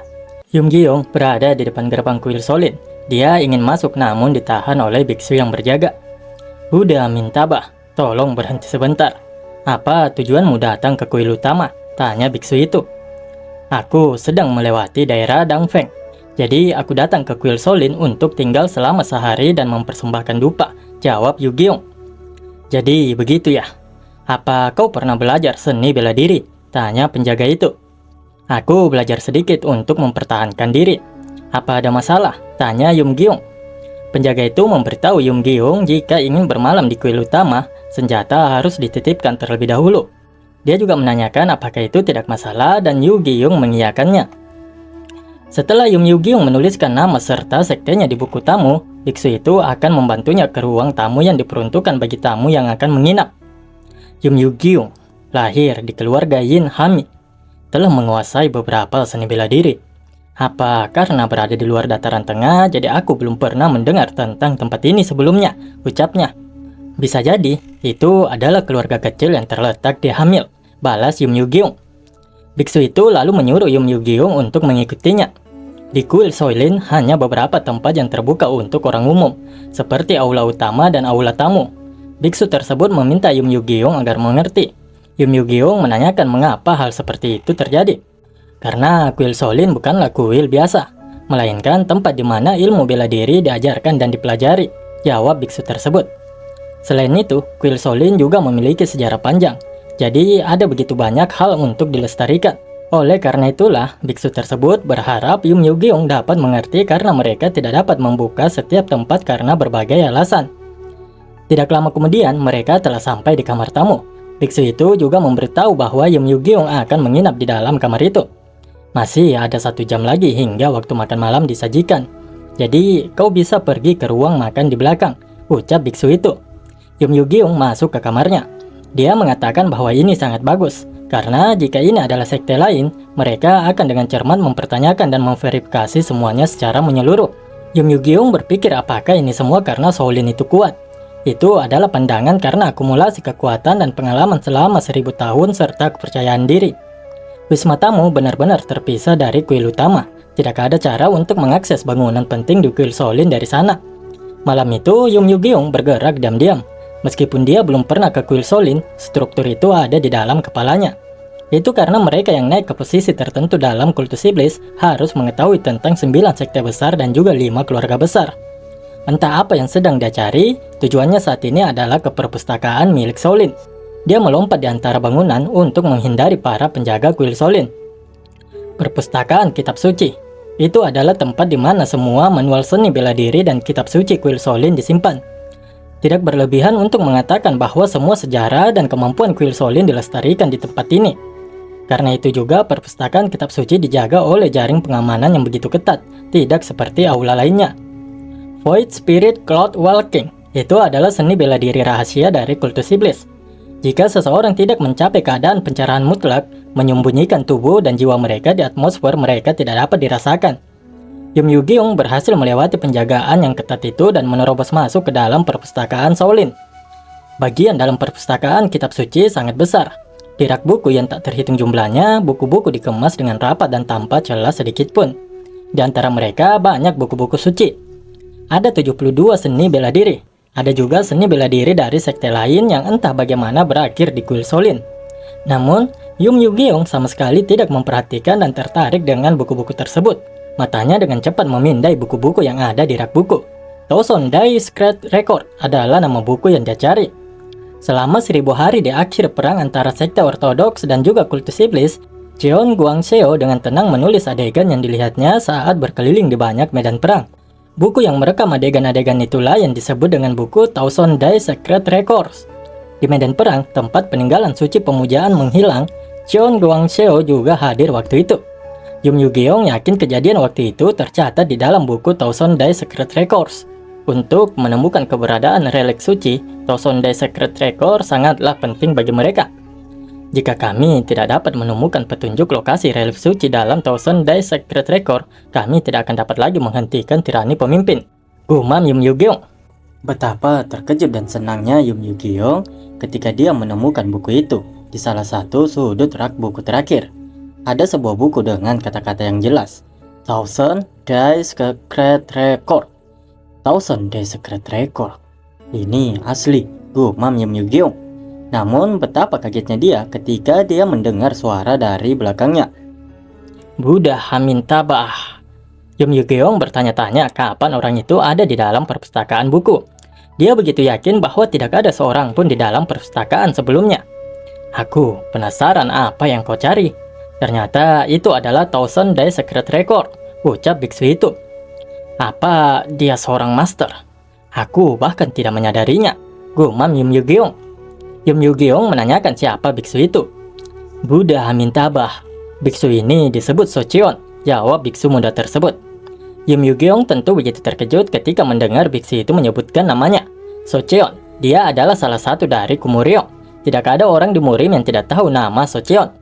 Socheon adalah seorang jenius yang tak tertandingi yang menguasai 15 dari 72 jenis seni bela diri dengan sempurna.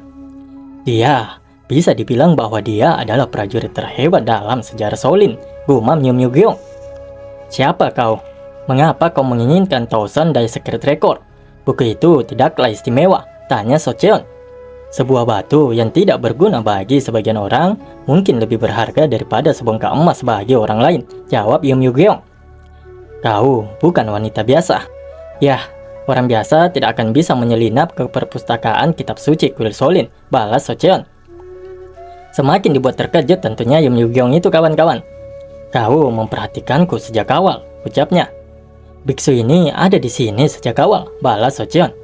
Maksudmu, kau melihatku menemukan buku ini, tanya Yum Yu-geong. Karena itu menarik, kebanyakan orang yang berkunjung ke sini menginginkan kitab suci, bukan yang lain. Padahal, dari tadi dia di sini.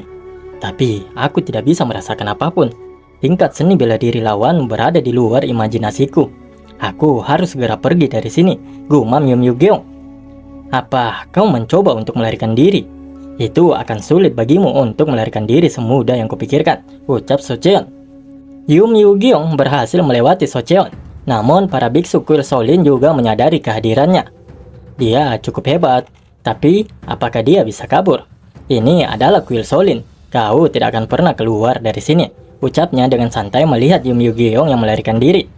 Yum Yu-geong telah masuk dan menyelinap ke perpustakaan kuil Shaolin tanpa rasa takut. Sebarkan Net of Heaven ke seluruh gunung, perintah seorang biksu. Yum Yu-geong menunjukkan keahliannya dan berulang kali mengalahkan banyak biksu. Akhirnya, sebelum turun di tengah gunung Song, dia berselisih dengan para biksu yang berhasil mengejarnya. Pertarungan itu memakan waktu lebih lama karena dia kehilangan pedangnya dan harus bertarung dengan tangan kosong. Sialan, aku terlalu banyak membuang waktu. Aku seharusnya tidak membuang-buang waktuku lagi, gumam Yum Yu-geong. Saat dia ingin beranjak pergi, para biksu dari kuil Arhat sudah tiba di tempatnya. Siapa kau? Dan dari mana kau berasal? Tanya Guangmun yang merupakan biksu kepala kuil Arhat. Kuil Shaolin bukanlah tempat di mana kau bisa datang dan pergi sesukamu, ucap Guangmun. Jika mereka anggota kuil Arhat, mereka pasti biksu terbaik di Shaolin. Semakin banyak waktu yang kubuang, semakin tidak menguntungkan bagiku. Makin sulit untuk keluar dari sini. Bahkan jika aku berusaha semampuku, gumam Yum Yu-geong. Yum Yu-geong mengherdik dan begitu kesal di benaknya. Akan lebih baik jika dia memiliki pedangnya saat ini. Energinya menyelimuti kedua tangannya dan dia melompat ke arah para biksu kuil Arhat. Energi beku apa yang keluar dari tubuhnya, ucap salah satu biksu itu. Itu adalah teknik Dark Heaven Fair Hand yang dimiliki oleh kultus iblis, dan tentu saja Guangmun menyadari teknik tersebut. Apa kau bagian dari kultus iblis? Udah amin tabah. Kultus iblis bahkan telah menyusup ke kuil Shaolin, ucap Guangmun. Biksu-biksu itu begitu terkejut mengetahui bahwa Yum Yugeong merupakan orang dari kultus iblis. Yum Yugeong tidak berniat untuk melarikan diri untuk saat ini, melainkan maju untuk melawan semua biksu-biksu tersebut. Bagaimanapun, melarikan diri akan percuma, karena dia akan terus dikejar dan lebih baik untuk melawannya. Guangmun memerintahkan kepada para muridnya untuk membentuk formasi 108 Arhat dan kalahkan Yum Yugeong. Para biksu membuka formasi 108 Arhat untuk menghadapi Yum Yugeong. Formasi 108 Arhat salah satu di antara formasi untuk menghadapi satu individu, dikenal sebagai formasi yang paling kuat dan surgawi. Begitu formasi Arhat 108 dikerahkan, mustahil bagi siapapun untuk melarikan diri, bahkan jika mereka mencoba melarikan diri ke kedua ujung langit. Saat formasi Arhat 108 diaktifkan, seni bela diri kultus demonik Dark Heaven Fairy Hand juga terbuka. Serangan yang dilakukan pada waktu yang tepat memotong rantai formasi 108 Arhat satu demi satu. Yum Yugeong menembus formasi itu. Energi terkumpul di tangannya. Dia membuka Falling Moon Defense Sword dengan tangan kosong. Energinya begitu kuat hingga menjatuhkan biksu yang berada dalam formasi 108 Arhat. Yum Yugeong benar-benar menghancurkan formasi kuat yang dibentuk oleh biksu kuil Arhat. Satu persatu mereka jatuh dan terlempar karena serangan dari Yum Yugeong. Guangmun tentu begitu jengkel. Dia menghardik Yum Yugeong. Dia tidak menyangka seorang penyihir mampu menyebabkan keretakan pada formasi 108 Arhat. Energinya berkumpul di kedua telapak tangannya, membentuk sebuah gerakan, bersiap untuk melakukan teknik kuat dari kuil Shaolin. Mighty Vajra Palm! Teriaknya yang melompat ke arah Yum Yugeong. Energi yang luar biasa. Tingkat seni bela diri biksu lebih tinggi dari dugaanku. Aku akan dirugikan jika aku menghadapinya secara langsung, gumam Yum Yugeong. Jarak antara keduanya semakin dekat, namun pada saat itu gerakan Guangmun tiba-tiba berubah. Tubuhnya tampak seperti terpecah menjadi beberapa bagian dalam sekejap, menciptakan beberapa bayangan yang melesat kencang ke arah Yum Yugeong. Bayangan-bayangan itu bergabung satu persatu di depan Yum Yugeong. Itu adalah salah satu teknik gerakan terbaik dari kuil Shaolin, 9 tingkat Lotus Platform.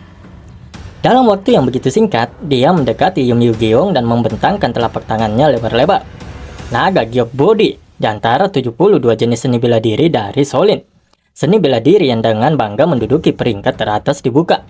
Sebagai kepala kuil 108 Arhat, seni bela diri yang dimiliki oleh Guangmun memanglah sangat luar biasa. Yum Yugeong terlempar dan terhampas ke tanah. Guangmun bukanlah lawan yang cocok baginya. Yum Yugeong batuk dan mengeluarkan darah akibat dari serangan Guangmun sebelumnya. Yum Yugeong mendapatkan luka dalam. Guangmun tidak menyia-nyiakan kesempatan itu dan langsung memerintahkan para biksu kuil Arhat untuk membentuk formasi 108 Arhat sekali lagi dengan kekuatan penuh. Sialan, sayangnya tidak ada pedang. Jika aku membuka Falling Moon Defense Sword, aku bisa mengelur waktu, gumamnya. Di saat Yum Yugeong masih berpikir cara untuk melarikan diri, para biksu telah menyelesaikan formasinya dan terus menyerang Yum Yugeong tanpa henti. Yum Yugeong benar-benar terpojok kali ini. Selain karena dia tidak menggunakan pedangnya, dia juga sudah begitu kelelahan terus-menerus menahan gempuran para biksu. Tangannya menggeliat menahan setiap tongkat yang mengarah dengan cepat dan kuat ke arahnya. Akan tetapi serangan yang tanpa henti terus berdatangan dari para biksu. Selagi formasi diaktifkan, bahkan jika langit runtuh, tidak akan ada jalan keluar, ucap mereka. Menyerah saja, kau tidak akan pernah bisa keluar dari kuil Shaolin, ucap biksu yang menyerang Yum Yugeong. Para biksu dengan cerdik memotong setiap serangan yang akan dilancarkan oleh Yum Yugeong. Mereka juga terus mendesak Yum Yugeong untuk menyerah dan mengatakan niatnya menyelinap ke kuil Shaolin. Yum Yugeong tidak dapat menghindar lagi, dan pada akhirnya Yum Yugeong terkena serangan telak dari biksu itu.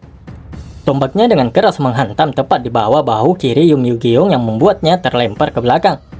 Formasi 108 Arhat adalah kombinasi dari ribuan tahun sejarah dan pengalaman kuil Shaolin. Sejak sejarah kuil Shaolin, tidak pernah ada satu pun individu yang bisa lolos dari formasi 108 Arhat. Selain itu, Socheon dan juga Guangmun memblokir jalan keluar Yum Yugeong, jadi tidak mungkin bagi Yum Yugeong untuk bisa kabur. Segera setelah kau menangkap penyihir itu, gunakan teknik terlarang 10 arah. Perintah Guangmun. Teknik terlarang 10 arah adalah metode yang dibuat untuk memblokir energi internal dari seniman bela diri. Masalahnya, tidak hanya energi internal yang akan tersumbat, tetapi pikiran dan tubuh akan rusak total, dan menjadi lumpuh yang tidak akan pernah bisa dipulihkan kembali. Socheon menanyakan apakah mereka bahkan perlu melakukan itu.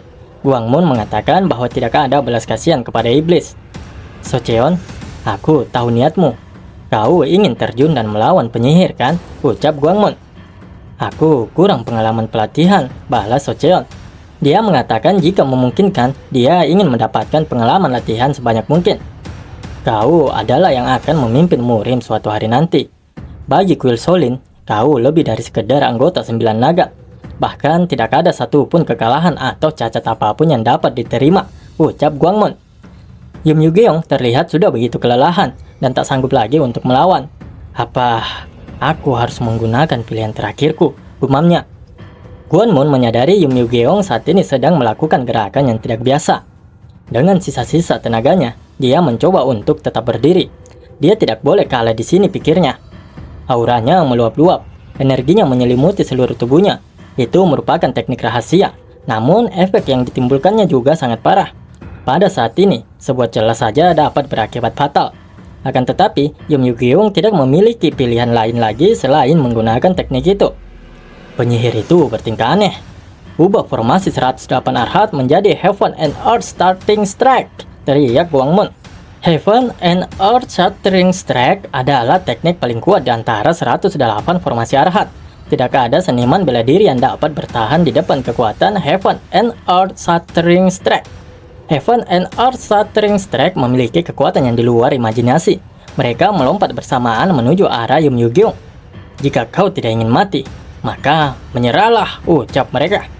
Seluruh atmosfer berputar di sekitar 108 Arhat. Tekanan besar yang diciptakan terfokus pada Yum Yugeong. Di bawah tekanan besar yang tak terbayangkan, setiap pembuluh darah di tubuh Yum Yugeong membengkak dan melonjak. Semua pembuluh darah kecil di kedua matanya pecah dan matanya menjadi sangat merah. Darah keluar dari hidung dan mulutnya. Awalnya, itu adalah detik-detik kekalahan dari Yum Yugeong. Namun, tiba-tiba dia mendengar suara aneh bergema di telinganya. Rilekskan kekuatanmu, dan beradaptasilah dengan tekanannya, ucap suara yang didengar oleh Yum Yugeong. Yum Yugeong begitu terharu, dia menangis. Pada akhirnya, dia tidak akan mati di tempat ini. Dia melemaskan seluruh tubuhnya, dan tidak lagi melawan.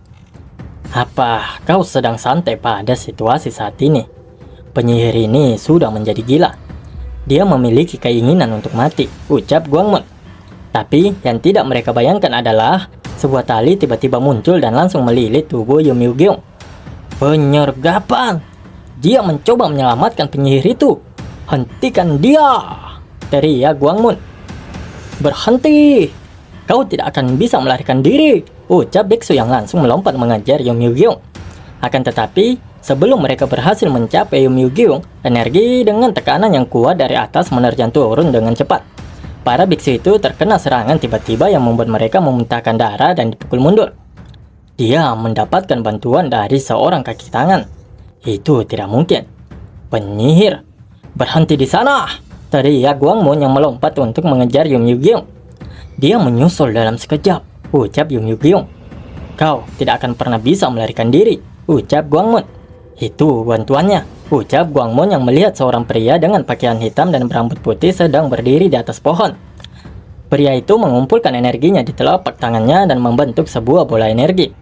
Blood Rain, ucap pria itu yang langsung melemparkan bola energi itu ke arah Guangmon yang dengan cepat menuju ke arah mereka berdua. Jika Guangmon saja sudah kewalahan, pastinya para anggota kuil Arhat lainnya dapat dengan mudah dipukul mundur hanya dengan satu serangan. Guangmon dengan cepat berteriak untuk memperingatkan para muridnya untuk mundur. Ini berbahaya, semuanya mundur! Murim adalah tempat di mana kau diperlakukan sebagai master absolute jika kau hanya memiliki satu teknik yang sangat kuat. Bahkan di kuil Solin tidak banyak seorang ahli yang mampu memiliki energi yang sekuat energi pria itu. Apalagi bila dibandingkan dengan teknik yang kuat. Ini tidak masuk akal, gumam Guangmon. Serangan pria itu sangatlah kuat. Guangmon bahkan benar-benar tidak bisa menahannya dan dipukul mundur.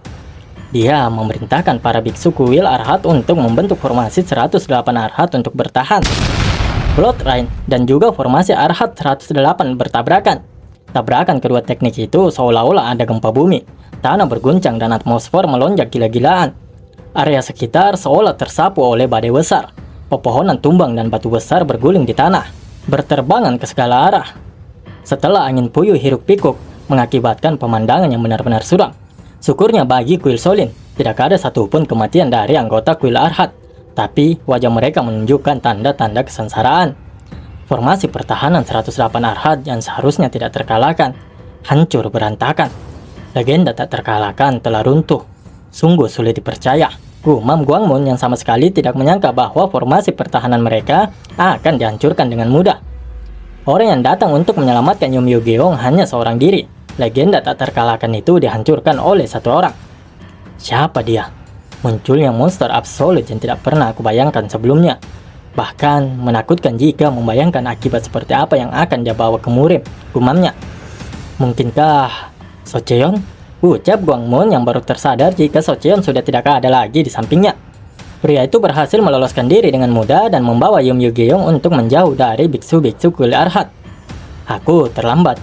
Maafkan aku, ucap pria itu. Yul Cheon, ucap Yum Yugeong. Terima kasih. Karena kamu adalah wanitaku dan wanitaku sedang dalam bahaya, tentu saja aku harus datang, balas Yul Cheon. Nama pria ini adalah Gyum Yul Cheon. Dia adalah kekasih Yum Yugeong dan seorang guru spiritual baginya. Jika dia tidak ada di sana, dia akan hidup sebagai boneka pemimpin kultus selamanya. Berkat Yul Cheon, Yum Yugeong saat ini bisa ada. Yul Cheon kemudian tersadar jika mereka sedang diikuti, dan orang yang mengikuti mereka adalah Socheon. Diikuti? Tanya Yum Yugeong yang menoleh melihat orang itu. Apa kau mengenalnya? Tanya Yul Cheon. Socheon. Dia adalah salah satu dari 9 naga yang dibesarkan oleh Shaolin, ucap Yum Yugeong. Yul Cheon menghentikan langkahnya, begitu pula dengan Socheon yang tidak menyerang mereka. Buddha mintabah. Socheon hanyalah biksu rendahan di kuil Shaolin, ucap Socheon. Aku tahu, balas Yul Cheon. Socheon menanyakan siapa nama pria itu. Gyum Yul Cheon. Ada apa? Jawabnya. Dia mengambil buku dari Shaolin, ucap Socheon. Jadi, apa kau datang untuk mendapatkan buku itu? Tanya Yul Cheon. Tidak, aku sudah membaca buku Thousand Day Secret Record. Tidakkah ada yang sangat penting tentang itu? Jawab Socheon. Jadi, kenapa? Itu karena Tuan. Aku? Itu benar. Kekuatan Tuan membuat darahku mendidih. Aku ingin bersaing dengan Tuan, ucap Socheon. Kau adalah pemuda yang cukup ambisius dan percaya diri. Apa kau tidak akan takut menyakiti hidung besarmu karena melakukan ini? Tanya Yul Cheon. Sebelum aku menjadi biksu, aku juga seorang pejuang, balas Socheon. Sebelum kita lanjut, sedikit mengingat di akhir video sebelumnya, di mana Socheon yang berhasil mengejar Gyum Yul Cheon dan juga Yum Yugeong. Mereka berhadapan satu sama lain hingga pada akhirnya Socheon mengutarakan tujuannya mengejar mereka berdua bukanlah untuk mengambil kembali buku yang dicuri oleh Yum Yugeong, melainkan untuk menantang Gyum Yul Cheon. Situasi ini adalah yang diinginkan oleh Socheon, bukan hanya karena orang di hadapannya adalah orang yang telah menyelinap ke kuil Shaolin dan mencuri buku milik Shaolin di perpustakaan, ataupun karena mereka adalah orang dari kultus iblis. Situasi ini adalah sesuatu yang dia inginkan untuk mengasah dan melatih kemampuannya dengan pengalaman bertarung yang sebenarnya. Yul Cheon yang melihat Socheon yang auranya telah meluap-luap dan telah bersiap dengan teknik kuatnya bertanya apakah itu adalah seni bela diri tertinggi. Penglihatanmu cukup luar biasa. Kau benar. Ini adalah seni bela diri tertinggi. Seni bela diri tertinggi adalah salah satu legenda dari kuil Shaolin. Jika kau berhasil, kau bisa mendapatkan energi internal yang tak terbatas. Ada legenda bahwa kekuatan satu orang saja dapat menaklukkan seluruh dunia, ucap Socheon. Sungguh mengesankan sekali. Tidak kusangka kau memiliki kemampuan seperti itu pada usiamu yang masih sangat muda, balas Yul Cheon. Bagi Yul Cheon, jika itu seni bela diri tertinggi, itu layak untuk dilawan setidaknya sekali. Terlebih lagi, penggunanya merupakan salah satu dari 9 naga atau Kumuriong. Yul Cheon mengumpulkan energinya di telapak tangannya. Begitu pula dengan Socheon yang sudah siap dengan tapak tangan prajnanya. Teknik Socheon mengeluarkan telapak tangan yang cukup besar yang dengan cepat menerjang ke arah Yul Cheon. Biksu gila, lewatilah dinding jika kau tak ingin tersapu derasnya zaman dan menghilang tanpa jejak, ucap Yul Cheon. Yum Yugeong hanya bisa menonton pertarungan keduanya. Menurutnya, Socheon memanglah orang yang kuat, bahkan mungkin merupakan yang terbaik di antara Kumuriong. Namun, kekuatan duniawi tidak akan bekerja pada Gyum Yul Cheon. Yum Yugeong dapat mengetahui hasilnya bahkan tanpa harus melihat dengan mata kepalanya sendiri. Bagi Yum Yugeong, Gyum Yulcheon adalah seseorang yang berjalan melewati batas dunia manusia. Pertarungan keduanya terus berlanjut. Socheon menghujani Yulcheon dengan telapak tangan vajranya. Meskipun Yulcheon terlihat dipukul mundur, itu bukan berarti dia kalah melawan Socheon. Dia hanya mencoba menghindari serangan yang terus dilancarkan oleh Socheon tanpa henti. Selama jiwa 120 orang yang rela mati untuknya sedang menonton, dia tidak akan pernah bisa dikalahkan. Seorang anak laki-laki yang memilih mengorbankan dirinya untuk menyelamatkan Gyum Yulcheon mengatakan hal tersebut. Jalan iblis. Yulcheon adalah jalan iblis itu sendiri. Socheon tidak akan pernah bisa menjadi lawannya, gumam Yum Yugeong. Hanya ada satu orang di dunia ini yang bisa menandinginya. Seorang pejuang yang pincang tetapi menakuti seluruh dunia hanya dengan satu kepalan tangannya. Fish Demon. Lanjut Yum Yugeong. Tidak tahu bagaimana kekalahan yang dialami oleh Socheon, sang autor membawa kita ke provinsi Anhui, tepatnya di wilayah Hua. Wilayah Hua adalah salah satu kota terbesar yang ada di provinsi Anhui. Hujan deras membasahi bumi Hua hari itu. Terlihat Damho yang sedang duduk merenung. Dia merasa begitu kesepian karena tidak ada Jinbo yang mengikutinya lagi. Tapi dia menepis pikirannya itu. Bagaimanapun, Jinbo harus bisa mandiri suatu hari nanti, pikirnya. Hanya saja waktunya terlalu cepat.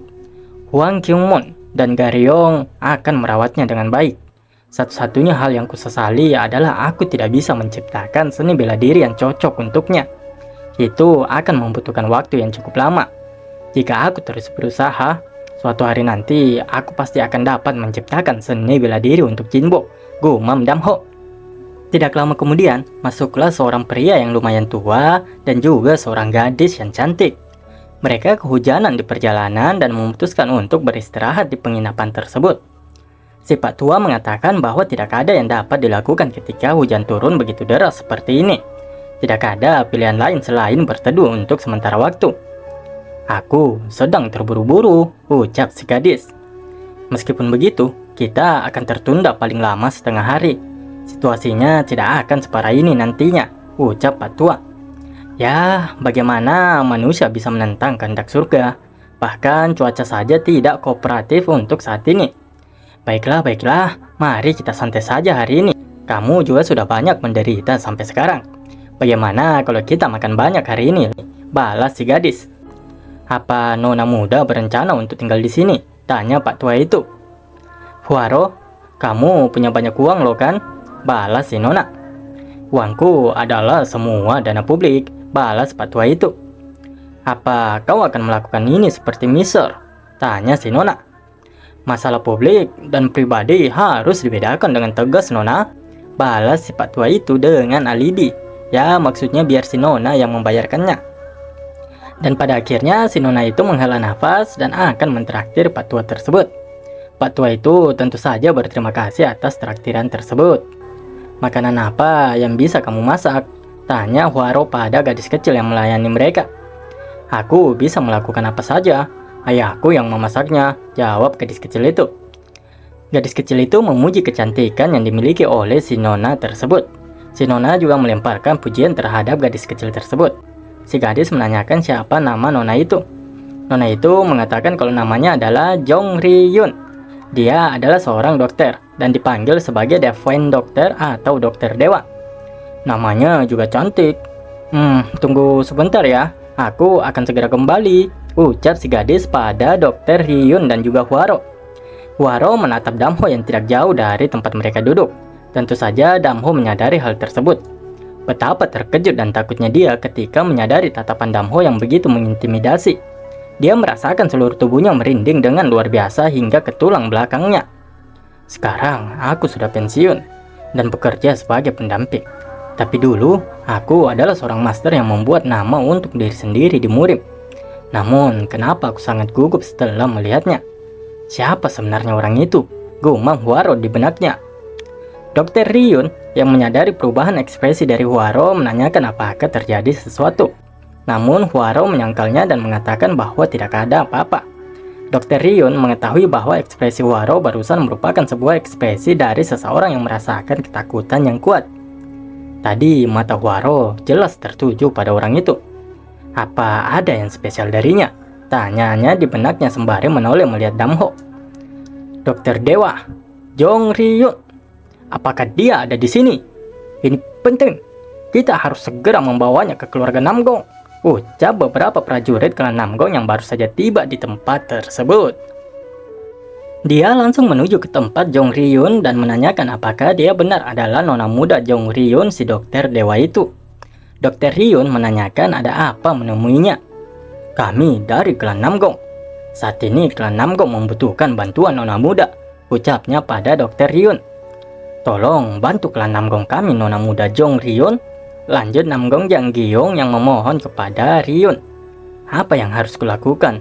Aku punya pasien darurat saat ini, dan aku sedang dalam perjalanan ke sana. Anda tidak akan kecewa dengan hadiahnya, balas Namgong Jang.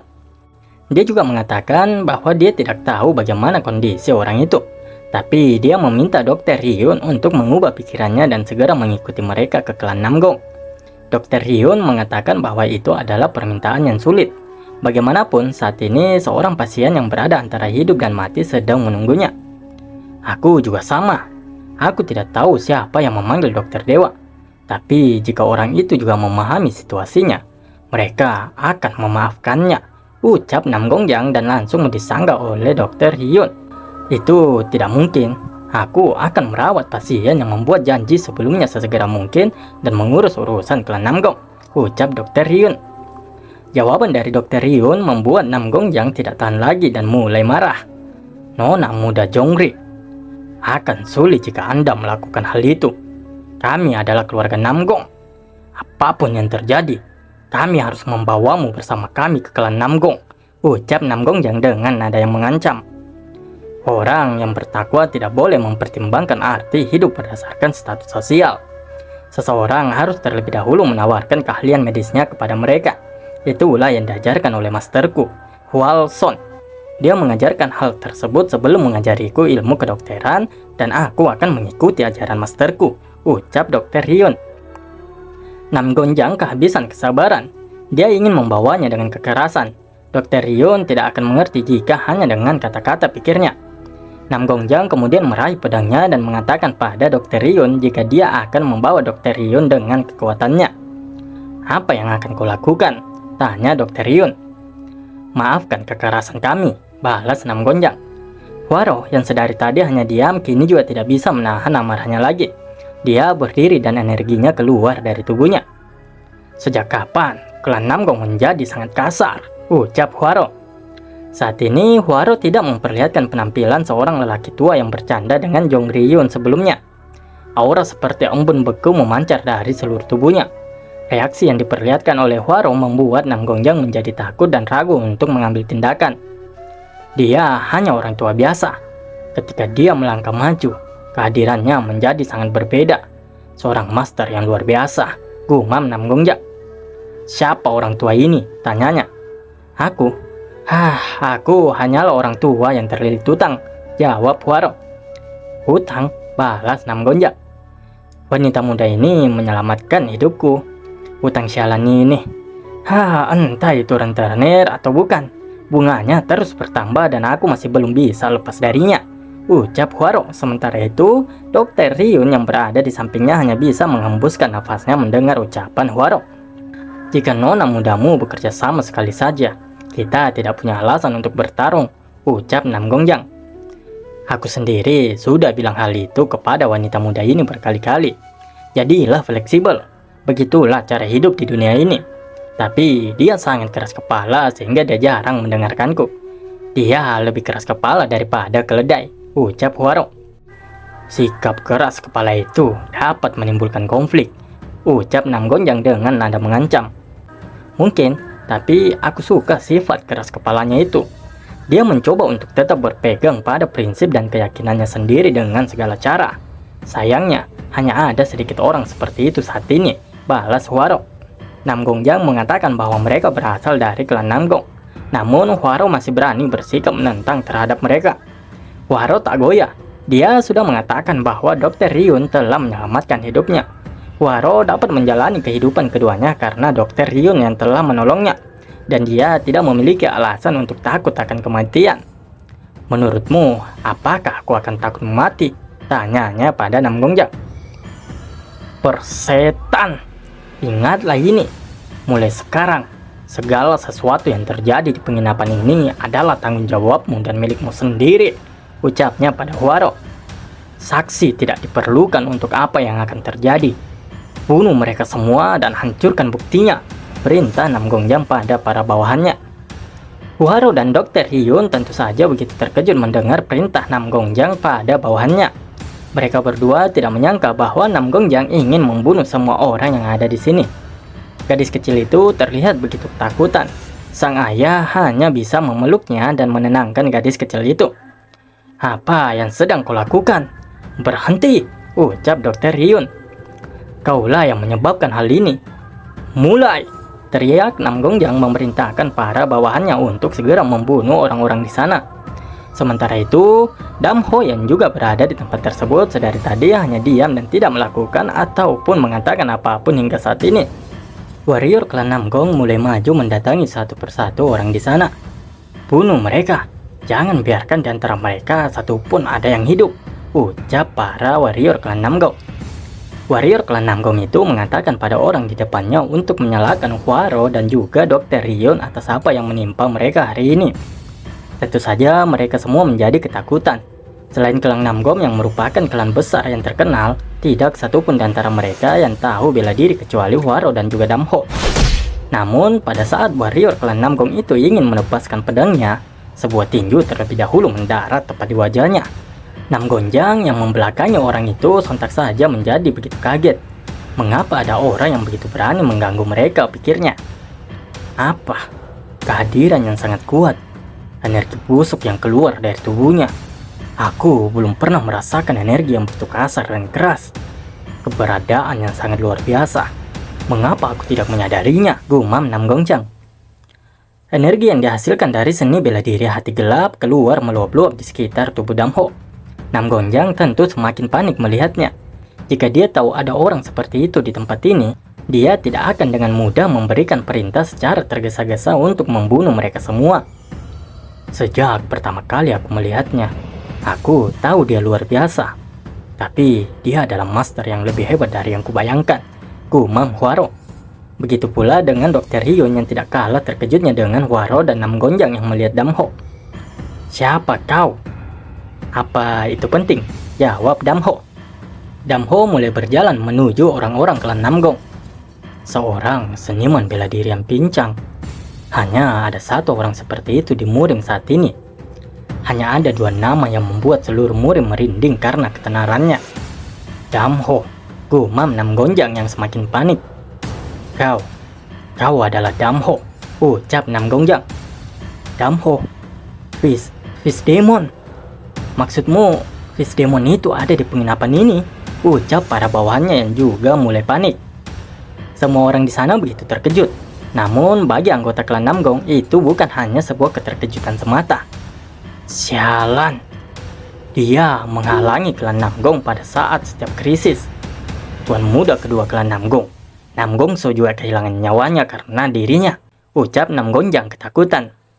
Bahkan keluarga Namgong yang terkenal di dunia pun terintimidasi di hadapannya, ucap Dr. Hyun. Siapapun di hadapannya tidak punya pilihan selain merasa terintimidasi, balas Huaro. Orang-orang di seluruh dunia bilang kalau Fish Demon itu menakutkan, dan ternyata ada alasan di balik itu. Iya, memang terlihat seperti itu, ucap Dr. Hyun dan juga Huaro yang memperhatikan Damho dari belakang. Para warrior klan Namgong mulai gemetar ketakutan. Namun Namgongjang menyuruh mereka untuk tidak gentar dan menyuruh mereka untuk menghabisi Damho. Orang ini adalah musuh bebuyutan klan Namgong. Serang dia, perintah Namgongjang. Dan tidak menunggu lama mereka pun menerjang menuju Damho. Damho langsung merespon mereka. Dia menghentakkan kakinya dan juga langsung melompat ke arah orang-orang yang hendak menyerangnya. Sesuatu seperti ini, membunuh orang, itu tidak lucu sama sekali. Tapi jika aku harus, aku tidak akan pernah ragu lagi, ucap Damho. Damho menangkis serangan yang menuju tepat ke wajahnya. Sepersekian detik kemudian, dia langsung membalas dengan tinjunya yang begitu kuat. Sejauh ini belum ada yang bisa menghadapi Damho dengan akhir yang baik. Tim yang ditugaskan untuk menjemput Dr. Hyun pun hampir setengahnya sudah dijatuhkan oleh Damho. Dasar monster, Aku akan membunuhmu dengan tanganku sendiri, gumam Namgongjang. Dia langsung mengeluarkan skill Lightning 13 Sword miliknya. Dia merupakan salah satu swordsman terbaik dari klan Namgong. Dia mengarahkan teknik Thunder Cloud Breaker yang paling kuat ke arah Damho. Namun, teknik pedangnya bukanlah apa-apa di hadapan Damho. Damho tanpa ragu menghantamkan tinjunya pada pedang milik Namgongjang hingga membuat pedang tersebut hancur. Bahkan tinju Damho tidak melambat sedikit pun setelah menghancurkan pedang tersebut dan melesat dengan kuatnya menghantam tubuh Namgongjang. Namgongjang Giung, seorang master yang juga terkenal di kalangan Namgong dan seluruh dunia. Di hadapan Damho, dia bukan apa-apa dan dia tetap mati tanpa mampu melawan sedikit pun.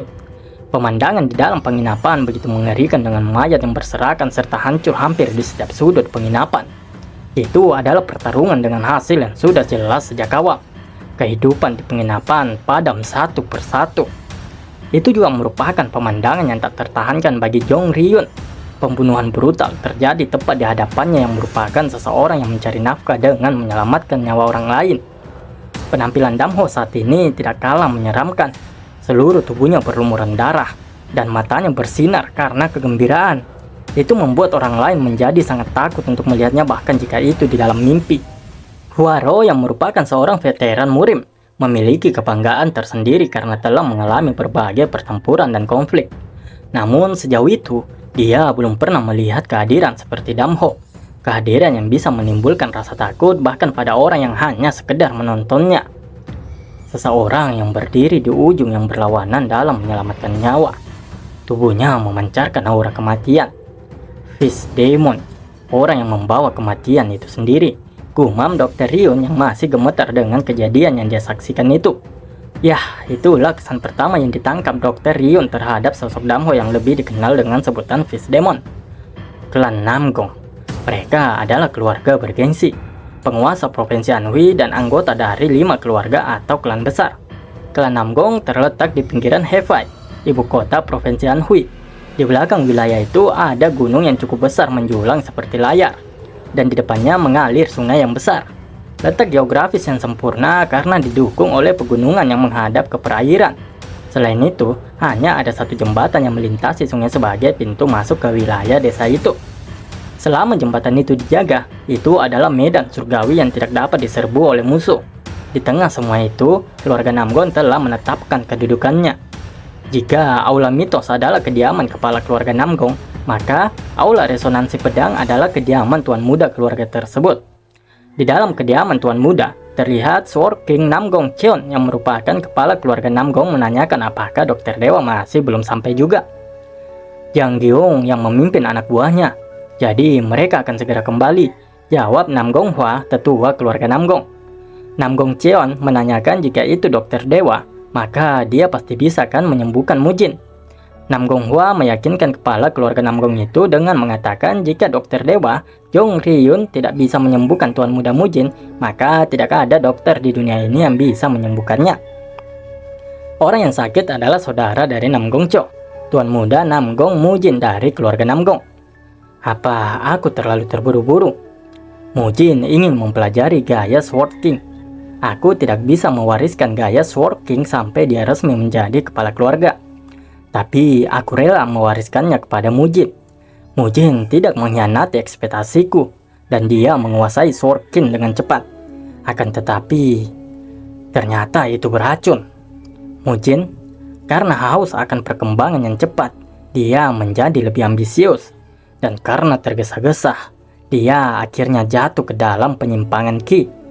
Untuk menyelamatkan Mujin, apapun caranya, kita harus membawanya ke sini, ucap Namgong Cheon yang juga menjadi kalimat terakhir dari manhwa ini di video kali ini. Nara benar-benar mohon maaf karena sudah nunggu lama. Maaf juga tidak bisa respon kawan-kawan semua karena notifnya juga lumayan, jadi Nara putuskan tidak balas komen kawan-kawan dan Nara simpulkan jadi satu di akhir video ini. Tak lupa Nara ucapkan terima kasih banyak kepada kawan-kawan semua yang masih setia menunggu dan support Nara sejauh ini. Terima kasih banyak untuk Bang Alexander Agung Purnomo atas donasinya di kolom komentar yang jujur Nara bingung dan juga tidak tahu itu maksudnya kemana dan juga nariknya kayak mana ya kawan-kawannya. Astagfirullah. Dan terima kasih juga atas doa kawan-kawan semua. Ya, Nara juga harapnya bisa naik umroh ya, seperti yang dikatakan sama Bang Aceng Evil. Wah, makasih banget loh doanya Bang. Intinya Nara masih hidup ya kawan-kawannya. Kemarin itu hanya HP-nya aja yang mati ya Bang Neuron 2450. Dan juga Bang Denis Sundoro 6983, makasih juga ya Bang ya, yang selalu bacot setiap harinya nunggu update dari Nara. Muhammad Solikin, Mas Pep, user-user semua yang tidak bisa Nara ucapkan satu persatu. Pokoknya banyak lah kawan-kawan semua yang setia yang setia nunggu Nara update. Nara ucapkan terima kasih banyak kepada kawan-kawan semua. Ada beberapa yang dari awal Nara buat channel ini sampai sekarang masih sering komen dan ngasih kritikan dan sarannya. Pokoknya Nara ucapin terima kasih banyak lah buat kawan-kawan semua. Sekali lagi Nara ucapkan terima kasih banyak bagi semua kawan-kawan atas support kalian. Akhir kalimat, saya Nara Ewako 13. Wassalamualaikum warahmatullahi wabarakatuh.